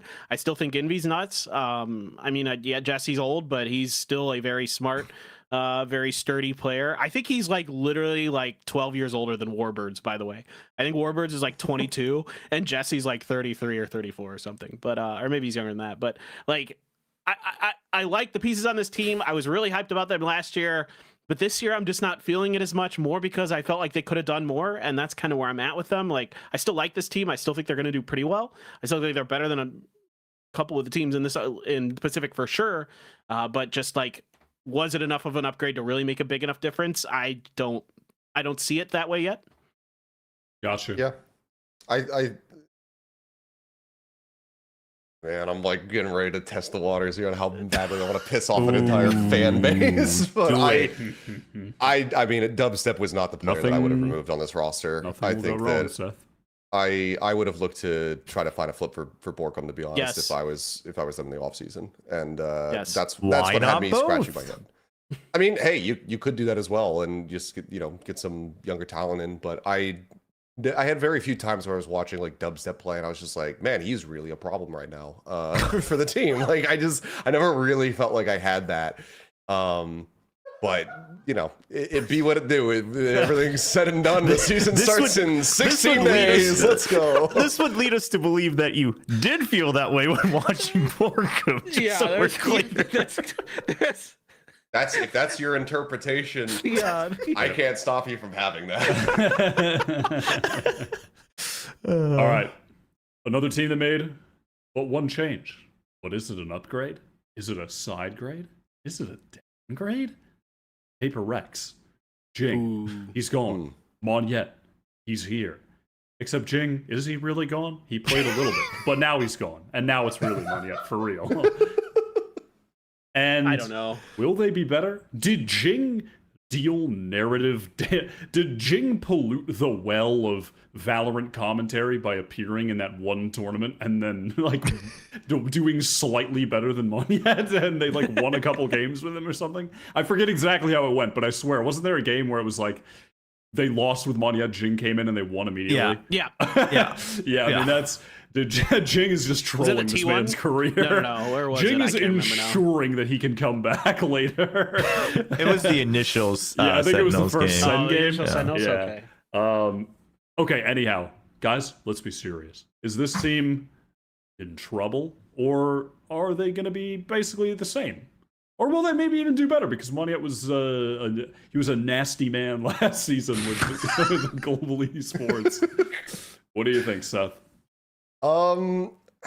It's really difficult to say. This is another one of those. It's not. I don't think it's not nearly as drastic as the DRX changes, just because that was 2 players. This is 1, but breaking down the pre-built synergy that has existed for a good long while is always difficult to deal with. But PaperX has also proved that they can get around that, because they did the same damn thing last year. They brought in something, they got rid of Benkai, and they ended up going on to be a second place team globally. It seems like, you know, I mean, you just know from every bit of content, from every moment that those guys are on camera, that it's such a welcoming and fun environment to be in. And Monyet himself, like, he's a cheery motherfucker, you know, like he likes to just chill out with the team and have fun. So I think that with a bit more time and with them just being able to kind of fully commit in with him, that this is they're going to prove that, like, that they can make this into another team that continues to challenge for the trophies. Yeah, I think a lot of what Achilleo said I agree with, and I think really Monyet, something that really needs to be like hammered home is he fits the MO of this team. He fits the mantra of this team, like the way that Alex likes to lead things as a coach, and kind of like his mindset. Like, he really fits in nicely with that. So that's really encouraging. Obviously we know he's good. I guess like the only like little thing that I think about with this team is like, is Jing ever replaceable, or like is that like his difference maker as what most people consider to be one of, if not the best, you know, raises in the world, especially with his blast pack movement, stuff like that. Like, is that replaceable? And like, can you actually, you know, do something different with Monyet, who seems to be playing a fair amount of raise now, a very different kind of raise, very much more like standard raise, but still a very good raise. You know, is that going to be able to like still fit into that kind of uncouth sort of Paper Rex style? I'm kind of sick of saying it's jazz, but I guess that's kind of what they like to do, right? Like, they're out there kind of like, they have a set structure of sorts, but then they're able to improv on top of it incredibly well. Is Monyet going to be able to adapt, fit into that? I think so. I mean, like, I'm pretty sure like Coach Alex could like sell me a perpetual motion machine right now, and I'd be like, yes, this is real, this is possible. Like, he's really just done such a good job like with this team. Like, I have a lot of faith in him as a coach to really get these guys into the right place and into the right mindset. So, yeah, I think they should be about as good. I think maybe to start a little bit worse, but as we saw, like Seth said, as we saw last year, it didn't last long with something before he really started to fit in. Yeah. I think Jing as an individual is going to be irreplaceable, just because of the things he's able to do on the raise. However, I think as a team, I would say Monyet is an upgrade. I think he's much more flexible. Also, I think Jing is a very double-edged sword when push comes to shove, because while, given the comps they play and the style they play, yes, Jing does need to be the one who's going out there getting the frags, etc. He will also very willingly overheat into those situations and lead them to a couple frags, and then also bring them back down to even the numbers in certain rounds. So I don't think Monyet's going to do that. I think having another person alongside Divide that's not going to do that is going to be very helpful for this team. Should they reach another big finals or like lower bracket finals. I think here's the thing, like we said, they were a number 2 team in the world last year, right? And so clearly they were just missing that, a little bit. Also, I mean, in that finals, I believe Coach Alex even goes on record and says he screwed up the map draft, right? So yes. There's several things that went wrong where they were missing that 2%. I think adding Monyet actually shores up some of those, right? A little bit of jitters from a couple of players. And then once they start losing, feeling like they need to just W key harder, right? Monyet's probably not going to join that alongside Devi, and they'll be able to reel things in. And then, with the map draft, I memean, Alex is clearly aware of it. We're not here to really harp on that. But also Alex's coaching is very good. I mean, you can't argue with the results. Also, people have, if you've been following the team, his timeouts are good, but then you watch that AVL game where T1 is just steamrolling them with their composition with the Yoru, and Paper Rex look as like the most lost they've ever been. And then he uses both timeouts back to back in the first half, and then suddenly they just wake up. I still have no idea exactly what he said in that timeout, but clearly it's very effective. I mean, Turn your knowing brains him, off. Turn your brains off. it was something like that, or just stop being shit, guys. And then they just went, Probably. okay, and then they just started founding. Probably. And after the game, I mean, some of the Paper Rex players, they were saying like, oh, we thought like Saya was just going to just blast through the game. Like, dude was firing on all cylinders, and they were legitimately scared that they were going to lose. And then he just uses both timeouts, and they're like, oh yeah, we're like a number 2 team in the world, we're going to win. So again, I think overall Monyet's addition as a team brings them higher, which should be able to give them that edge to definitely top Pacific, but even potentially get a trophy this time internationally on the stage. All right. I mean, listen, I'm with it, and I agree also with what you said about. I mean, Jing is he is a one of one. You cannot replace Jing because there is no one like Jing. But also, there are other amazing players that you can put in that tier. Monyet is that amazing tier player, and it would be a fool's errand to try and essentially recreate Paper Rex as they were. You change the formula. You approach the game in a bit of a different way with this new guy who is incredible. And I'm not 100% convinced that they're going to be better, but I think they're going to be at least as good, with the potential to be better with Monyet. That's where I'm at with them right now. Yeah. But I'm excited. I mean, Monyet was so fucking good last season, so I'm excited. Yes. I'm very excited to watch the this land team. kill record for. I'm very excited to see what they can do here. Now. Oh man! Oh no! Our favorite team. What? We're here to bring the fan base back. We're here to bring them back. Do you know who else I'm excited for? Any guesses? Well, there's only 2 teams left. I haven't been so looking flip at a the run of coin. show. It's a good shot. Well, it's Probably both of them. It's Zeta Division. All right. Okay. It's Zeta Division. That makes sense. Go ahead. I'm Why? gonna keep this short and sweet, because to me, I'm done with the debating. I'm done with the narratives. I'm done with the, oh, but what if? Don't care. I'm going to keep this nice and simple.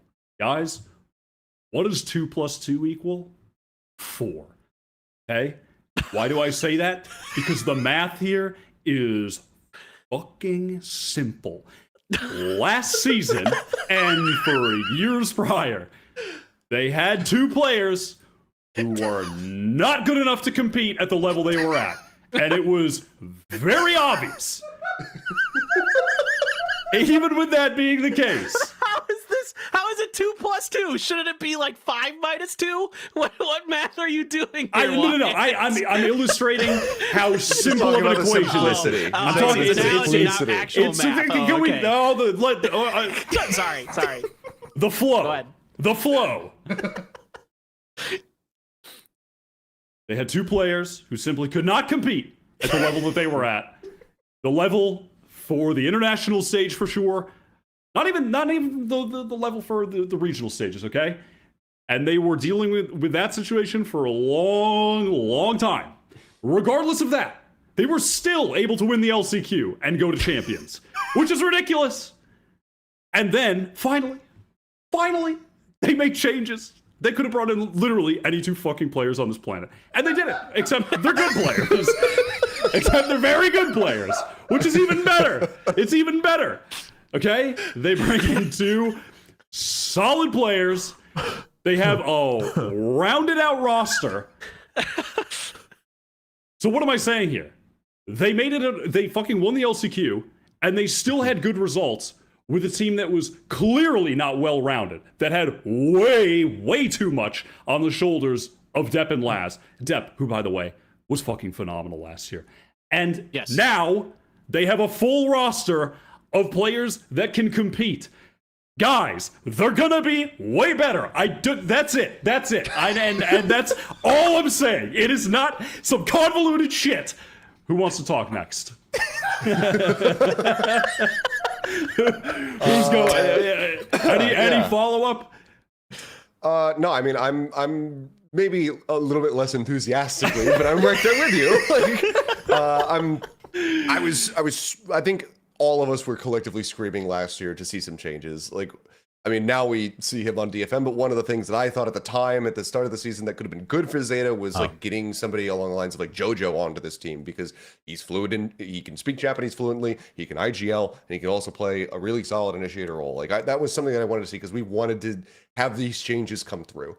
And I think that overall, like, did they impress super hard when we saw them kind of like debut this team back at Red Bull Homeground? Like, no, but they also didn't really disappoint, because I mean, they're bringing up two players from their academy team and they're putting them out here on a huge stage for the kind of the first time and being like, hey, go out there in front of a bunch of streaming fans. Now that you are on the main roster of one of the biggest organizations in Japan, and you're playing also in a historic venue that has been open for over 100 years and has never had esports in it, that is significantly like huge for our culture.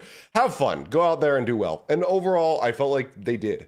And I think that that is super promising for this team, because I was right there with you. I wanted to see adjustments. I just wanted to see some kind of like fresh blood being added to this lineup. We finally fucking got it. And I'm ready for them to build. I'm ready for Carlisle to come into this team and just work there alongside Junior and everybody else and just whip them into shape. Yeah, I mean, I think what you just mentioned, the coaching staff changes, I think actually going to end up being bigger than a lot of people thought, right? Even myself, when I first saw Carlisle being announced, I was like, what? I mean, like, I don't have anything against it, but it's just kind of crazy. It's out of the blue. But then also Crow, I think being a coach is going to be very helpful as well, because he's going to understand not only what it's like to be a player in Valor, but also a player for ZETA Division with the entire nation of Japan on your back, right? So he's going to be able to help communicate that and kind of be this older brother figure for some of the players, especially the academy ones. I know, so the old academy, ZETA Academy coach, who is now the coach of whatever that team is with I don't know. We'll get to that later, but a bunch of other Japanese Not players. MGR, shoot. No, it's yeah. Anyway, they also lost MGR their first debut. Yeah, so it was bad. But anyway, so that coach puts up a lot of content, and he was saying that him and Crow, he helped Crow try to sort out his mental game when it comes to playing pro Valorant, and then both of them were helping Uran and Hiroron try to get on, into form as well as they were coming into the main roster. So clearly there's a lot of support. I mean, even in the coaching staff number itself, there's a lot of support. But I think that mix of like Crow, Junior, and then Carlisle is going to be really good. And then also I'm with you, Wyatt, like Depp, not... It's just don't look at it. Don't look at it. Having more staff than players is hilarious. Like that's maybe this is the way. If you have a quota of how many people you need to hire more staff instead of players. Yeah, so funny. Don't get more players. Yeah, get more staff. Yeah. But yeah, I mean, Deb not having to hard carry every game, I think is good. And Huron, I don't know. Personally, I thought they impressed me a decent amount at Red Bull. I mean, Huron had some moments where his utility was late and things like that, and even misses. But both of them had some crispy aim. Clearly, if they get used to the stage, I think they're going to have some good clutch factor. And I think Hero Run is going to be real good for this team. So I have high hopes. I think they're also going to be right up there with Team Secret, where they're knocking on the door of top 3. I'm not sure. I think it might take some time. And this is coming from the guy who believed in them at LCQ, was the only person in Pacific to pick them, if I'm not mistaken, to win LCQ. And shut the fuck up. I have always really liked this team. I've always really believed this team. I mean, Depp is him. He is the greatest Japanese FPS player that there ever has been. I don't think there's any debate about that. Particularly like with some of the stats that, have been kind of coming out post 2023, like past round 20, he's the best player in the world. Like, just absolutely insane stuff that he's able to do. Laz is Laz. Like, I'm really impressed with, like, kind of some of the, like, stuff that's going on outside of the team. Like, in terms of, like, gameplay wise, like, Laz is learning English, I've been hearing, like, really hard. He's, like, really been studying, like, really trying to improve his, like, skills to potentially be, like, maybe going on a team that, I don't know, or maybe they're going to bring in players that aren't necessarily all Japanese, or things like that might be happening, or maybe he's just doing it to build his brand. I'm not sure. But like, he's apparently gotten like a much more positive mindset and things like that. He's really focused on like kind of improving himself, not just in the game, but out of the game as well. So that's really encouraging. You're on in Hyorodon. I think it's just going to take some time is the real thing. And I think Carlisle said this during his video that they did, the Emerge video that Pacific put out, that he thinks it's also going to take time. And it's just, they're young players. They're coming up out of their, academy system. It's going to be a little shaky. Plus they're bringing in a new coach and, things like this. So it's going to take a little bit of time, but I think the potential is there. So are they going to, come out the gate swinging at kickoff? I don't think so, but I think over the course of the year, I think by split 2, they very well could be a team that's going to champions. He's a lot taller. He's a giant. Is he 7'3", or are they? He's like 6'7", I think 6'5". He's also ridiculously tall. Yeah. Oh, dude, he's gonna have a whale of a time existing in Korea. This country is not meant for people who are over 6 foot tall. A big, large man. God. Dude, yeah, that's literally me before every ZETA game as well. Just fucking praying to the gods. All right, and finally, it's Bleed. They've ascended to the BCT. They spent $4 billion to get Ye onto the team and relocated. How are we feeling about Bleed's chances of actually cracking into that like top 3, top 4, where we could see them at an international event this year? I don't think it's gonna happen. Nope. I have a lot of questions about how this team is going to perform. I think that there's really good known quantities on there. Scary probably being the most obvious one to point to, in my opinion. I think that he's really good, but the team also took a bit of a hit going out of Ascension. They had to drop a couple players. I mean, Juicy is very unfortunate because he's cracked out of his mind. And I think this is one of those teams where it's like I need to see them in order to remotely believe in it. So I need to just at least have like a game. I need a taster. I need like a Bleed hors d'oeuvre to just wet my palate so I know what I can expect for the rest of this season. Because right now I really don't know. Like the last exposures that we had to Ye in pro play go well, and now he's going to be changing region, coming over to Asia and competing on this team. I don't know if that's going to be successful. Is it hype? Yeah, it absolutely is. It's a huge signing. I'm sure many a check was written, but this also could be a colossal flop. And that's why it's so goddamn entertaining. Exciting. I can't wait to watch. It does. I mean, it does. Oh, it just does feel like it could be an absolute flop. Is this not the most exciting Ascension team? Just like period, end of story. Like this is the Ascension team that everybody should be like really paying attention to. I mean, absolutely. It's just, I mean, it's no matter what. Listen, hate it or love it, I'm watching. That's all I know. Yeah. That is all I know. I will be there no matter what. Yeah, I'll be there no matter what. I don't know. I don't think they're going to flop that hard in Pacific. I mean, I think just at an individual level, they already clear bottom 3. When I say flop, like I don't even necessarily mean like they're going to be a bottom tier team, All right, but sure. just from all of the conjecture about how much money is being invested into this team. If they are not pushing towards the upper echelons and they're like a middle of a pack squad, that will feel like a bit of a flop. Especially just with some of the names that are on this roster, their dominance going through Ascension, Yay coming back over, like. If they just end up being a middle table team, then I think that would be very disappointing. Yeah, definitely agree. I mean, I don't know. I have better hopes for them. I think they're going to be pretty solid, if not again another team that could challenge the top 3 like on a good day. I don't know. I was very impressed with Crazy Guy's calling. I mean, it wasn't like it clearly wasn't very experienced in Valorant, but I thought it was very good. And obviously they had the entire offseason to continue working on that. One of the biggest problems we saw from them actually at Ascension was that Scary would often just be like, oh, my team's doing something dumb, I'm going to stay alive and clutch. And he often would clutch, so the result didn't really change, but clearly not everyone was really on board, and something was going on with either people overheating or Scary not really believing in the calls. However, with Ye on the team now, Ye's also not a W key gamer, right? So no matter what role he's going to be playing. So I think having that, extra level of just level-headedness, let's weight things down, let's calm things down, let's play with the advantage in numbers, things like that, and hold certain angles. I think that will actually help this team a lot. Also regarding roles, I mean, Darion was playing the Duelist again, back to his original role when Ye couldn't be there at Riot 1. So, obviously we're still wondering, like, is that going to be fixed? Because Ye could be playing Sentinel and maybe a mix of Chamber here and there. Obviously they could also flip back and forth if they want. I think both of them are very experienced and feel comfortable enough that they could do that if it's map prepared, like map specific.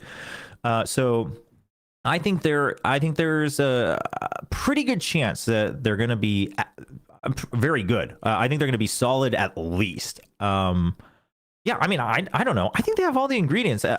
The reason I think a lot of people are doubting them is because it's Ascension, because they had roster changes, and so we just have no idea. But I would say I think the ingredients definitely spell a positive outlook. What I am excited about, pretty much regardless of how they end up performing, is just seeing, but just throughout the year, just being able to see like Yay on Chamber playing versus Laz on Chamber playing versus like X-Curate, like having those key matchups and just seeing who's going to be able to take over. Like, that excites the ever-loving hell out of me. So hopefully it's something that happens. Hopefully he'll be in the meta when we have those clashes. But I think they're going to be exciting to watch no matter what. I'm not looking to get overzealous about when it comes to my expectations for the team, I guess. Yeah, I mean, I'm with you guys. I'm not like, I really want to like this team. I really like Crazy Guy. It's awesome. We have a player from Vietnam in our league now. Like that's really exciting. I thought he was really, really good at Ascension. I think maybe the third best player on that team, maybe. But like, I mean, still, Scary, he is what he is. He's a clutch god. We know that. Yay is Yay. It's gonna be entertaining for sure. I don't know what to expect, and I think it might be a growing process, similar to what I was talking about with ZETA, where I think it's just maybe going to take a little bit of time before they really start to pick up steam, if the steam is there to be picked up on. But I don't know, man. I talked to Ye today, and the only thing I got out of him was he likes Korean food. Oh my god! There you go. That's right. I mean, I'm continuing with it. Guy is just fucking name dropping ass. All I got out of him was he likes Korean food. Yeah, so he's doing good. Were we talking about Ye? Is that what you were talking about? Yeah. Because Ye has, I believe Ye has relatives in Korea. Does he? I remember interviewing him back in the old days when he was playing professional Valorant. When I was interviewing him for Korea, and I was saying like, hey, all the Korean fans really love you, etc. And he was like, yeah, I'd love to visit someday. If I'm not mistaken, I'm pretty sure he said he has like some family or relatives or something in Korea, so he always wanted to visit. So I think there is a tie. So I think he's going to do fine adjusting here. Well, Paperthin's probably going to go to the club with him later tonight, so we can ask that. Make sure. Way past Clinton's bedtime. Yeah, Paperthin goes through. I go hard every night. Yeah. Right. Yeah. You haven't lived since you see Clinton standing on a table twerking in the club. No, I mean, when you put it that way, I haven't lived. And I want to live. All right. All right. Let's sure? let's send this old podcast to a little break. Then we're gonna come back. Then we're gonna do some power rankings, and we're gonna do some bold predictions for the kickoff. We will see you on the other side. That's such a fucking broadcast transition. I'm gonna go. That's oh god, I hate that I said that. That's so VCT pilled of me to say that. I'll be back in a few minutes. Yep. Kurt, play the sideshow diss track I'm gonna go to on the bathroom Sliggy.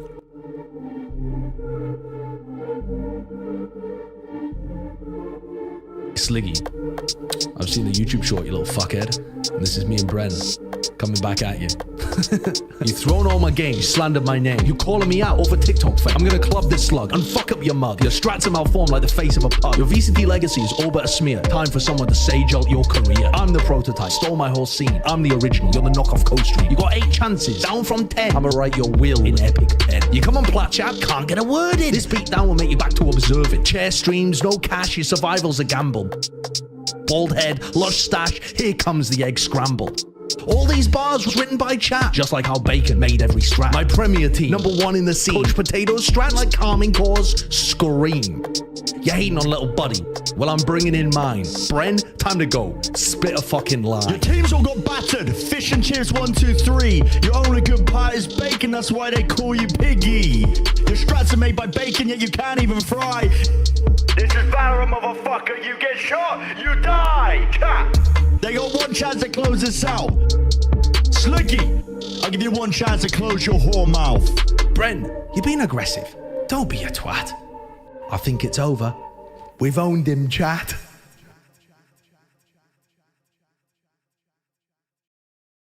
One more time.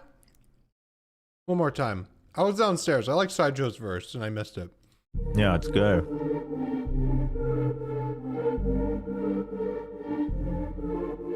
Sliggy, I've seen the YouTube short, you little fuckhead. And this is me and Bren coming back at you. You thrown all my games, you slandered my name. You calling me out over TikTok fame. I'm gonna club this slug and fuck up your mug. Your strats are malformed like the face of a pug. Your VCT legacy is all but a smear. Time for someone to sage out your career. I'm the prototype, stole my whole scene. I'm the original, you're the knockoff Coast Street. You got 8 chances, down from 10. I'ma write your will in epic pen. You come on Plat Chat, can't get a word in. This beatdown will make you back to observe it. Chair streams, no cash, your survival's a gamble. Bald head, lush stash, here comes the egg scramble. All these bars was written by chat, just like how Bacon made every strat. My premier team, #1 in the scene. Coach Potatoes strat like calming cause, scream. You hating on little buddy? Well, I'm bringing in mine. Bren, time to go. Spit a fucking line. Your team's all got battered. Fish and chips, 1, 2, 3. Your only good part is bacon, that's why they call you Piggy. Your strats are made by bacon, yet you can't even fry. This is Valorant, motherfucker. You get shot, you die. Cat. They got 1 chance to close this out. Sliggy, I'll give you 1 chance to close your whore mouth. Bren, you're being aggressive. Don't be a twat. I think it's over. We've owned him, chat.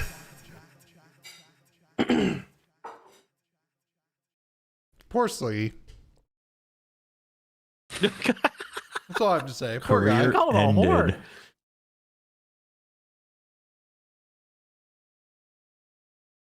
I didn't see his reaction to that. I didn't like when the. He just can imagine conceded he's- everything. I imagine knowing Sliggy, he was probably just like, man, they just went crazy. Yeah. He has to write a song over this beat. Oh yeah. Over that beat. Mm-hmm. Just like a child playing a xylophone. Yep. Oh yeah, I have to load the power ranking document. Oh boy. This should be fun.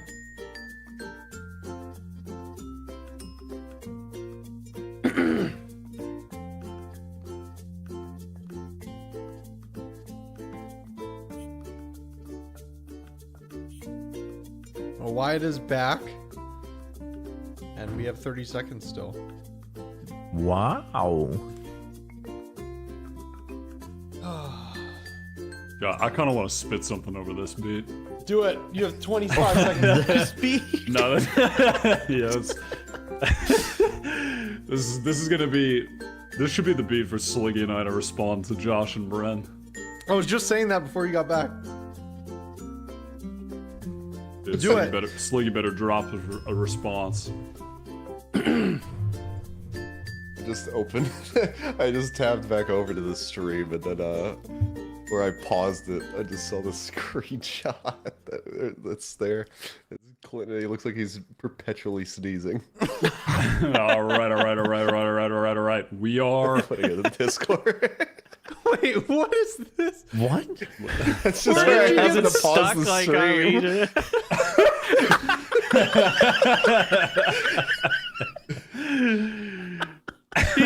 And we're back.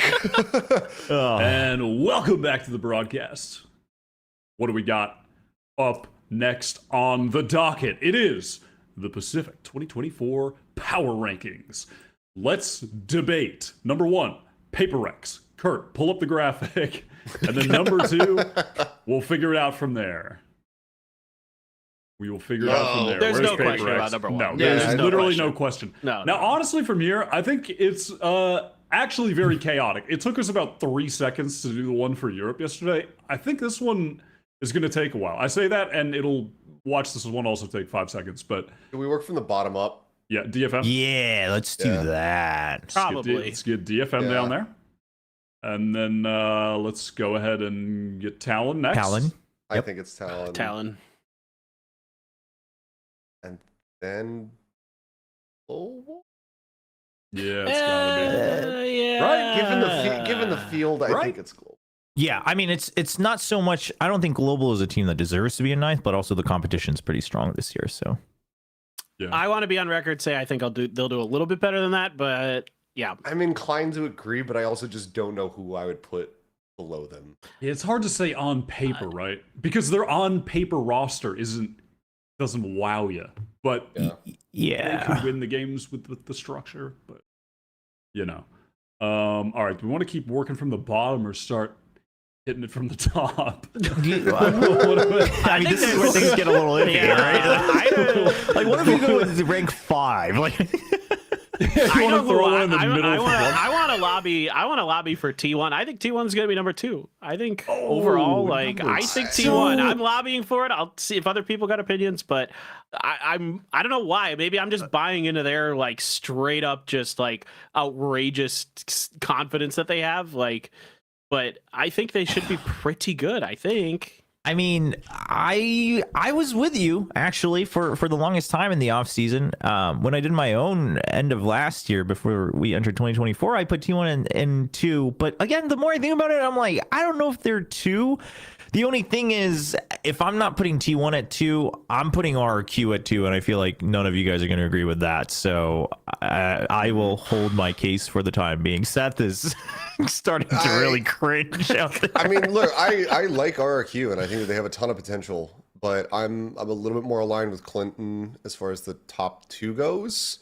But also, I feel like I might have an aneurysm if we put DRX outside of the top 3. Yeah, I kind of feel like Really? DRX probably is going to be slightly better than RRQ. Just Oh man, you non-believers again? I'm Again not- in 2024 with Jemkin, Look, who I beat something in 2 games over the past 2 years. get hell. Oh god. I'm holding. okay. Okay, I mean, I'm not let's gonna talk about that. that first. No. no. No. I mean, Kurt. hey, look, like I would be very pleasantly surprised if that ended up happening. I'm fine with that. Yeah. Okay, but okay, I don't let's think it will. let's talk about if DRX is going to be in top 3 or not first. I think that's probably the bigger discussion, because I don't think so. I don't think it'd be weird if they're top 3, but I don't have enough faith. I think I think their current situation is they have to climb into top 3, not that top 3 is given to them.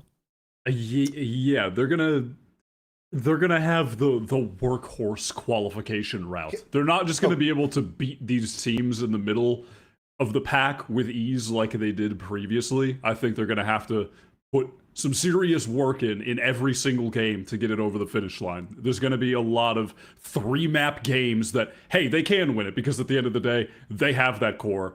that is still so fucking sick and so tenured, but they're going to have to work for it to get those wins. They're going to be close if they do it. So can that edge them in the top 3? Yeah, but it's not going to be like it was in the past. It's not going to be that clean sweep over and over.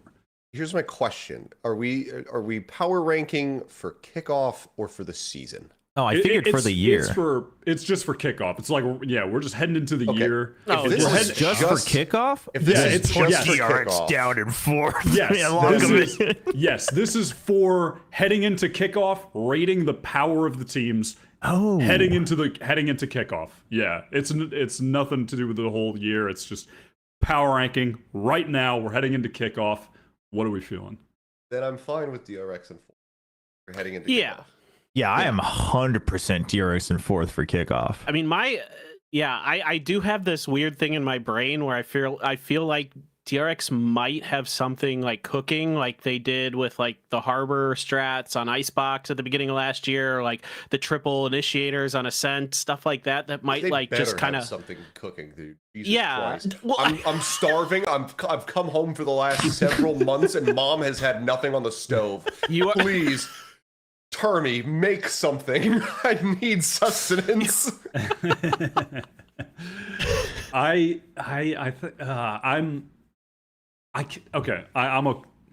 don't know where to, let's go for number 8. Let's go to the bottom this time. no, not No. no. No. Actually, No. Kurt's gone rogue. Stop Kurt's this, gone Kurt. fucking Wait. rogue. I don't mind that if you flipped Gen.G and Bleed. Honestly, I think that agree. Gen.G will be higher. I think than Gen.G is probably 5th. Yeah, I'm with that. I think Gen.G 5th. You guys are crazy. I Too much say veteran The Korean firepower. casters are at it again, and they're not even actually Korean. I can't believe it. No. I'm fine with Gen.G in 6th place. Who are you putting 5th? Any of those 3 teams. Probably If Secret? Gen.G are 6th, then any of those 3 because they're better than Gen.G.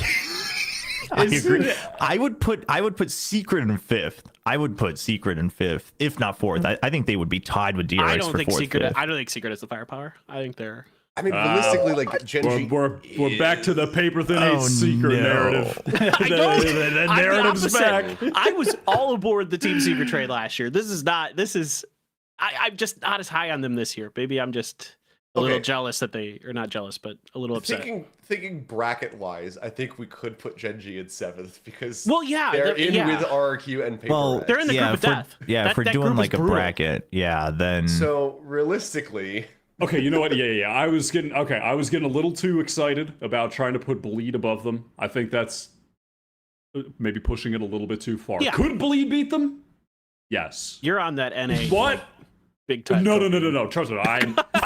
They have one NA player who is heavily questioned at the moment. To be clear, to be very clear. If anything, I'm on the Brazilian copium because I think ZETA need to be fucking high up there. All right, that's the NA. That's South The Americas. It's so. Americas. It's general America's copium. Okay, but I think Bleed should be an 8th. To circle Really? back to It's- whatever we were talking for about. for kickoff though, I think for the year ZETA rates higher than Bleed, but I think for kickoff Bleed actually rates higher than ZETA. What? I might agree with you on that. I'm not sure. Dude, as questionable as Ye's career might be, he still clears Huron and Huron, okay? You might. but he probably gets owned by Laz and Depp. Yeah, I hope. bro.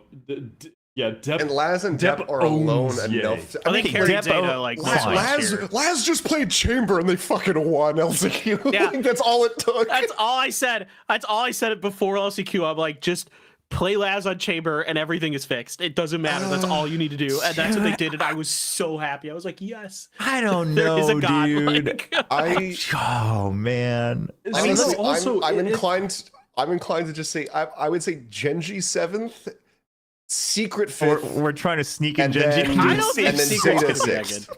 I I'd don't be think happy to I don't send know. that. I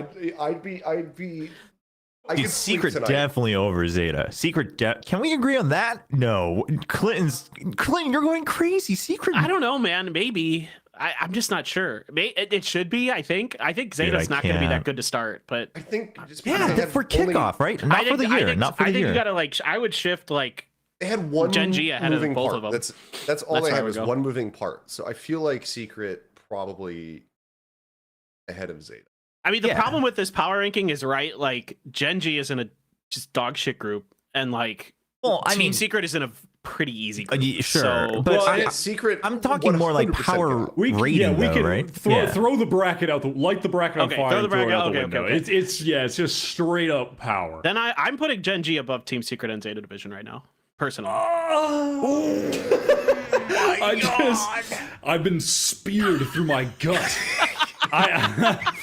My entrails are hanging out of my body off camera. I am just Dang. suffering at that take. I just can't do it. Gen.G, I'm just. It's up to you. You guys do your thing. Part of it. But my track Stir record. the pot. Keep stirring the pot. Part of this. I don't know if I want to be a part of this Fans. anymore. I don't know. I'm just. No. I'm up. I'm out. If we scrap the bracket idea fully, I think the ones that are on there right now stay exactly where they are. I Can we go back to it? I Yeah, think that these three are the I think that marks. these can absolutely stay where they are. You know what? Yeah. I'll yield the bleed position. I will yield the bleed position. Fine. But I will not put Gen.G in 5th or 6th. You just can't. I mean, you just. You're really that low on that just- team. I I mean, mean- that's a really good team. So Really tons the of only firepower. caveat is that this is for kickoff, right? So okay, is there a chance they could get into the top half through firepower? Sure. However, and I hate that I'm saying this because I really want this guy to reestablish himself as the once Korean legend he was in FPS, which is Solo.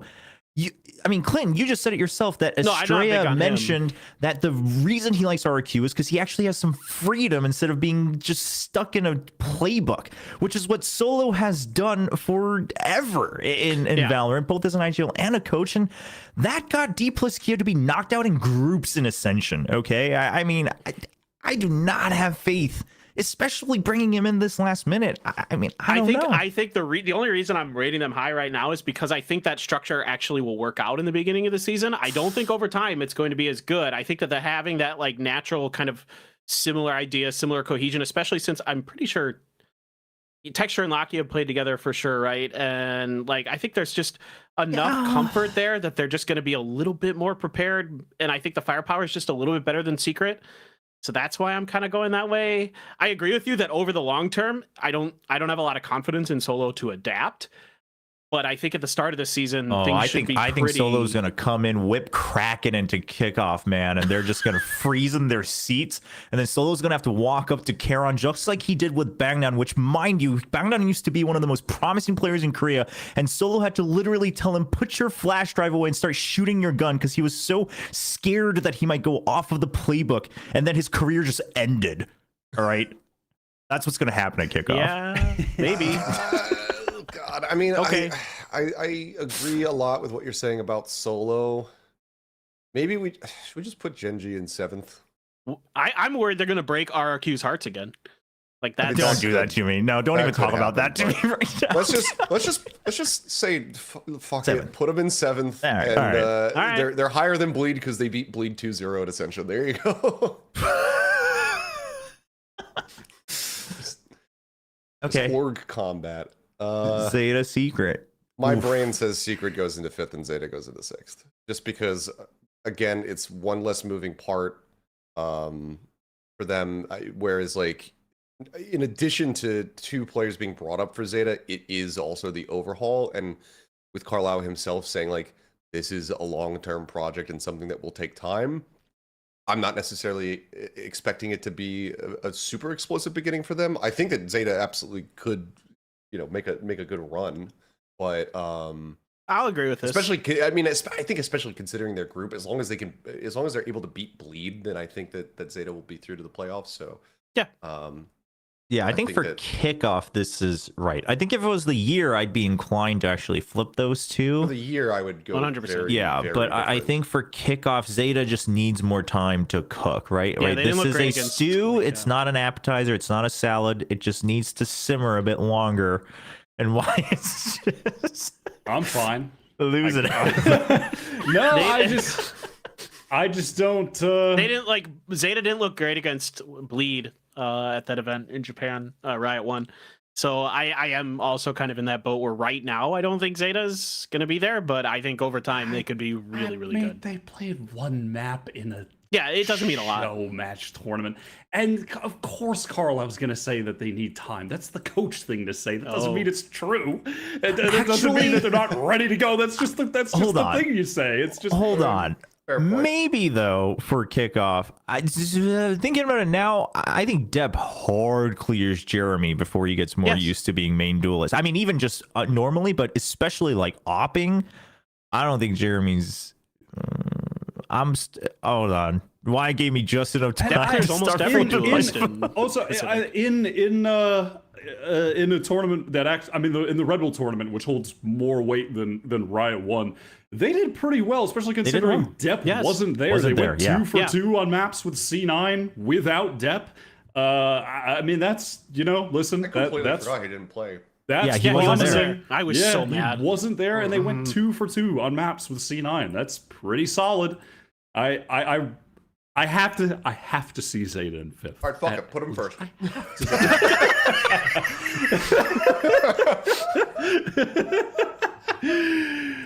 And I can live with this. I can live with this. I'm with Zeta on 5th. I changed my vote. I'm with Zeta. Your comments about Jeremy's adjustments and everything like that, I've been pilled.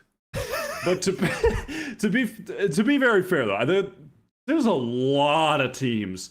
I mean, genuinely, I think that to some extent, 2 through 8 are. There's a lot of variants. There's a lot of Like looking at T1 versus Bleed 2 to 8. It's not like T1 easily have an 85% chance of winning. No. Or it's not that wild. There's. On a good day, Bleed could easily punch up and take them down for sure. Yeah, it is wide open. Pretty crazy. DFM might win a game, guys. DRX and 4 Just is saying. crazy. Hold on, we said 2 through 8. Let's Well, again, we're focusing on kickoff here. Yeah, Maybe that's what I'm when we talking get into about. stage 1, stage 2. They get to play Talon. So Probably. I mean, okay. Are we fine with this? Is anyone what is everyone the Am I ever most fine? upset about? Oh, I'm upset that I didn't manage to find a better place for global. I don't know, because I felt like they would end up slotting around like 8th again, but I just don't see anything that I would be anything I could be able to switch. I think they might clear Bleed, but not sure. I think they might clear Bleed. I think I might rate GE just a little bit higher, just on like experience and things like that. I think they might be really, really well prepped for this event, and I think that might give them an edge in terms of just like the players that are on there and the coaching and everything. I also personally wouldn't. I don't know. I don't know about our RRQ. I'm not as quite as high yet, but I could be very wrong about that, and I hope I am. Actually, I really hope I am. But I sort of agree. I'm fine. The only thing that I would flip was maybe like DRX RRQ. Yeah. In that regard for RRQ. That would be the one play, because I think that RRQ will come in and I think that they will be at a really high level. But I don't know if they'll be higher than they might be the last DRX. chance. But again, team. it's really just because we have seen none of RRQ in the offseason. Yeah, we have no idea. Yeah, Which might I be mean, a benefit. As an RQ believer, to be very honest, I'm a little scared because I haven't quite seen it. Like everything I'm arguing is purely based on theory, on paper, right? So, I mean, everything I think, on paper, I firmly believe points to them being top 3. But like you guys said, we just haven't seen even like a glimpse of it with a sub or anything. So, I mean, listen, I'm not going to die on this hill simply because we haven't seen an official match. However, I think on paper, they absolutely have our top 3 for kickoff at least. I'm absolving myself from having an RRQ take because I would be making things up. And with that being the case, listen, reading the room here, it feels like there might be a 2-1 on the DRX RRQ debacle, where we might have to adjust them up to 3rd. Is that what I'm seeing here? Yep. A yes from Paperthin? Is I that a think yes so. from you, Seth? Kilios, I know Yeah, you're the, I mean, the like I biggest said, it's DRX like the homer on the one thing I planet. would- So Dude, I'm sorry, Chobra. I turned the I got the Korean Valorant but he's got it to hang over our heads if they like play That's really true. well. So Dude, That we're is putting true. Gen.G in 7th and DRX in 3rd. What are you guys believing in after casting Wait, where this should- country for the I past put 3 Gen.G years? even higher if I had the Where chance. should? Oh my! I mean, that's out of control. Where do you think Gen.G should be, Chobra? I think that's the perfect spot for them, honestly. Listen, because 2 through 8 is tough, I don't think it's crazy, but personally, I put them in 8th. But Damn. that's I mean- No just way. me. No way. I- They clear bleed every day. I would, yeah. I mean, I This would hard. Dude, they believe- play so slow, and texture's just gonna bait people, and Scary's just not gonna bite, man. Like, I don't know. If Gen.G was an aggressive team like Paper X, I think I would agree that they would hard clear bleed. But they're not.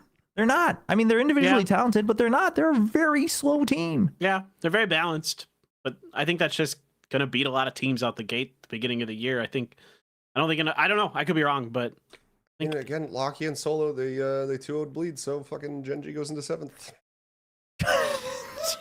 There you have that's all it is. That's it. And the Look, I mean, nail in the Australia coffin. also apparently if 2-0. Shemkin beating something twice 3 years ago puts them up into 3rd, then definitely Gen.G goes up above Bleed. All right. Definitely. I mean, listen, more than anyone, I would love to see Korean Valorant flourish. I just don't think it's happening during kickoff. But All right. I mean, so I'm apparently just going to be outnumbered forever in VCT Pacific because I'm stuck with these guys. we're flipping bleeding Gen.G back, Kurt. What was our prediction rate? What was yours? I don't know. Is it? If I remember, it was fair enough? pretty staggeringly in our favor. Yeah. And who won the love the- LCQ predictions? I love the if I remember. It was something like that. It was some kind of staggering gap in our ability to predict games. I can't really remember. All right. We're locked in. We're set. Sure. Kurt, take Yeah. the screenshot. Except you don't do that. All right. And now it is time for the final segment, the bold predictions. Yes. Which 2 teams do we each have making it through kickoff? I feel like these are about to be wildly different, if I'm being totally I don't honest. think. I think don't mine and know if Seth's they are going to will be be. the same. Well, we're all gonna have one team the same, Well, yeah, unless yeah. one of us was, doing drugs while making this prediction section. Kurt, reveal them. And we have everybody with Paper X, obviously. Oh. And I No mean, one can honestly, stop me this, now. Yeah. This is. interesting. Unleashed. Okay, so this is for the audio listeners who are playing deathmatch while listening right now. Let me read this all out. We've all gone. There's a lot of people who do that. We've all gone with Paper X because, obviously, and then both Achilleos and Paperthin have gone with T1. Myself. Wow, what a shock. He's gone with Zeta Division. And similarly, in such a shocking fashion, Shogun has gone with RRQ. Not one DRX in sight. Not one DRX. I'm surprised. I thought that surely someone would squeeze a DRX in there, but no. So let me start with you two, Achilleos and Paperthin, since you're both on the T1 train. What's the deal with that?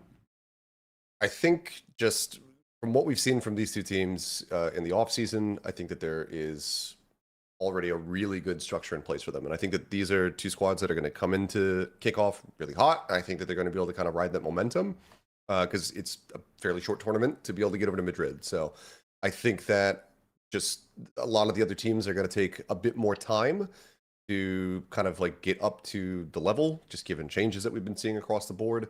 So I just expect that with the jumping off point that Paper X and T1 have, that they should have an innate advantage. I don't necessarily think that this is like 100% guarantee that it's these 2 teams, but I think there's definitely, a decent amount of variance. It could very well be RQ. It could be DRX if they have their shit together early. But these are just the ones that I have the most confidence in putting forward, I guess. I mean, I think for for T1, I like what's really impressed me is the confidence to make the hard decisions, like to let go of King, to say that he just isn't fitting in the team for whatever reason. Even though everybody's super high in King, we all know, King is individually very, very talented, but he just wasn't the right fit for the team. And for like them to go out and be like, okay, we know there's this player out there in the tier 2 NA scene that we've heard good things about, since some of those guys, like Wawa and Autumn have been over in that region for a little while with C9 and other orgs, that, let's give this guy a try. And he instantly fit in. And like, that's why they went with him. Like, they're like, okay, not only do they like the way he plays and all that kind of thing, but he's like so hype. He's like so positive. He's so good for the team energy and the team balance. Like, for them to make the hard decisions and then to say, okay, we're going to drop ZETA as our IGL and we're going to put Carpe in, because it's working better. So to me, that gives me confidence that they're able to just be like, okay, we're not just going to put in like our 5 best mechanical players. We're going to put in the team that's going to have the best chance to win out there. So that's why I'm kind of still pretty high on them, that they're making hard decisions. Now, it could bite them in the butt. I don't know, but that's kind of where I feel right now, putting them over like a DRX. Plus, DRX has just probably got a shit draw where they're going to probably have to pay paper Rex in the semifinals if they're the top team out of Group A. Or no, excuse me, Group B. And that sucks because I don't think they clear paper Rex any day of the week.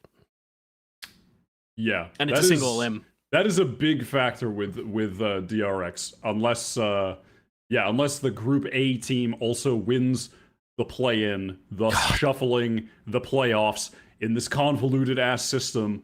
I cannot believe that that's a possibility. Yeah, the most likely outcome is though that in the playoffs, it will be Paper X playing against DRX, and it's just Paper X all day in that. Similarly, one of the reasons why I have ZETA division going through is because in Group A, the toughest competition is going to be T1. I think that's a super winnable game. And then from there in the playoffs, they're going to play against the play-in winner, whoever that's going to be. Well, not going to be Paper X, super winnable game again. So I think that they have just winnable games in front of them. I'm hyped about this roster. I think they're going to be very solid throughout this year. And I think that they're just going to have winnable games throughout their bracket run. Going with ZETA. It's funny that you all think Paper X is going to move out in first in Group C. That's crazy. God. Is this... Wait, does the order matter? Listen, is what Chobra has here is that he's picking RRQ as his first? Well, I am. I don't know if Kurt read my mind, but here's what's going on, okay? Because I had T1. Oh my God. No, it gets even crazier. It gets even crazier, right? Because I originally had RQ and T1 going to Madrid. And I had no Paper X. And then I thought about the bracket. And I was like, if I think RQ is getting out of first in Group C, which I do, because I think Paper X is going to have a little bit of a whimsical journey through groups. They're going to go into play-in. Paper X is going to clear play-in. And then they're going to meet T1 in the semifinals. And they're going to beat T1. Because I think T1 is going to move out in first in Group A. And that's why I think it's RQ and Paper X. Simple as that. I can see it happening. I think anybody who's in the top side of the you can see the part where they beat Paper X. No, not that part. I could see them being the other team. Well, that stops a lot of what's going on. But go on. No. I'm sorry. I just think I can't see them probably beating Paper X. I mean, I'd probably put the odds at like 10% on that, maybe less. Dude, that patch 4.11 game is gonna get back in something's head, man. and then Jenkins gonna friggin' outfrag him so hard. No, but I genuinely think there's a good chance. Is there copium? Yes. I don't think it's like over 60%, but I actually think RQ could beat Paper X, especially early on in the year. I think Paper X is still going to be kind of like, kind of play. I think they're still going to be getting into their rhythm with Magnet. I mean, I think they're going to go to Madrid one way or the other.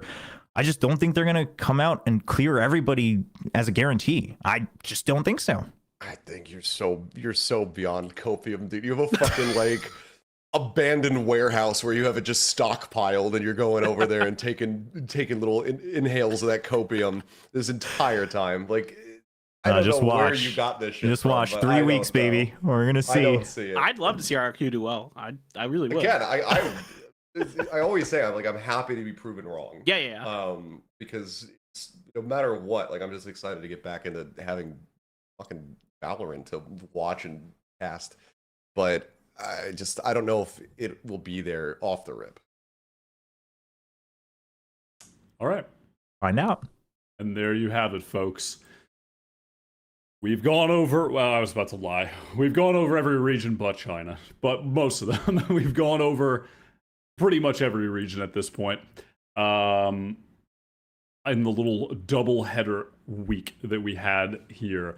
So thank you for tuning in to episode 165. It is illegal to do the weekly award twice in 1 week because it is the weekly award. And that being said, I still gave it at the beginning of the show anyway to Chobra because he got married and went on his honeymoon. And that is a cheat code to winning the weekly award. So on that note, thank you for watching Plat Chat Valorant episode 165. Thank you for joining me, esteemed panel. And we will see you next week for episode 166, where I'm sure we'll be covering more Valorant, I would assume. I'm going to take a shot in the dark and say we'll be talking about Valorant next week. So we'll see you for episode 166. Thank you for joining us. Bye. Bye, everybody.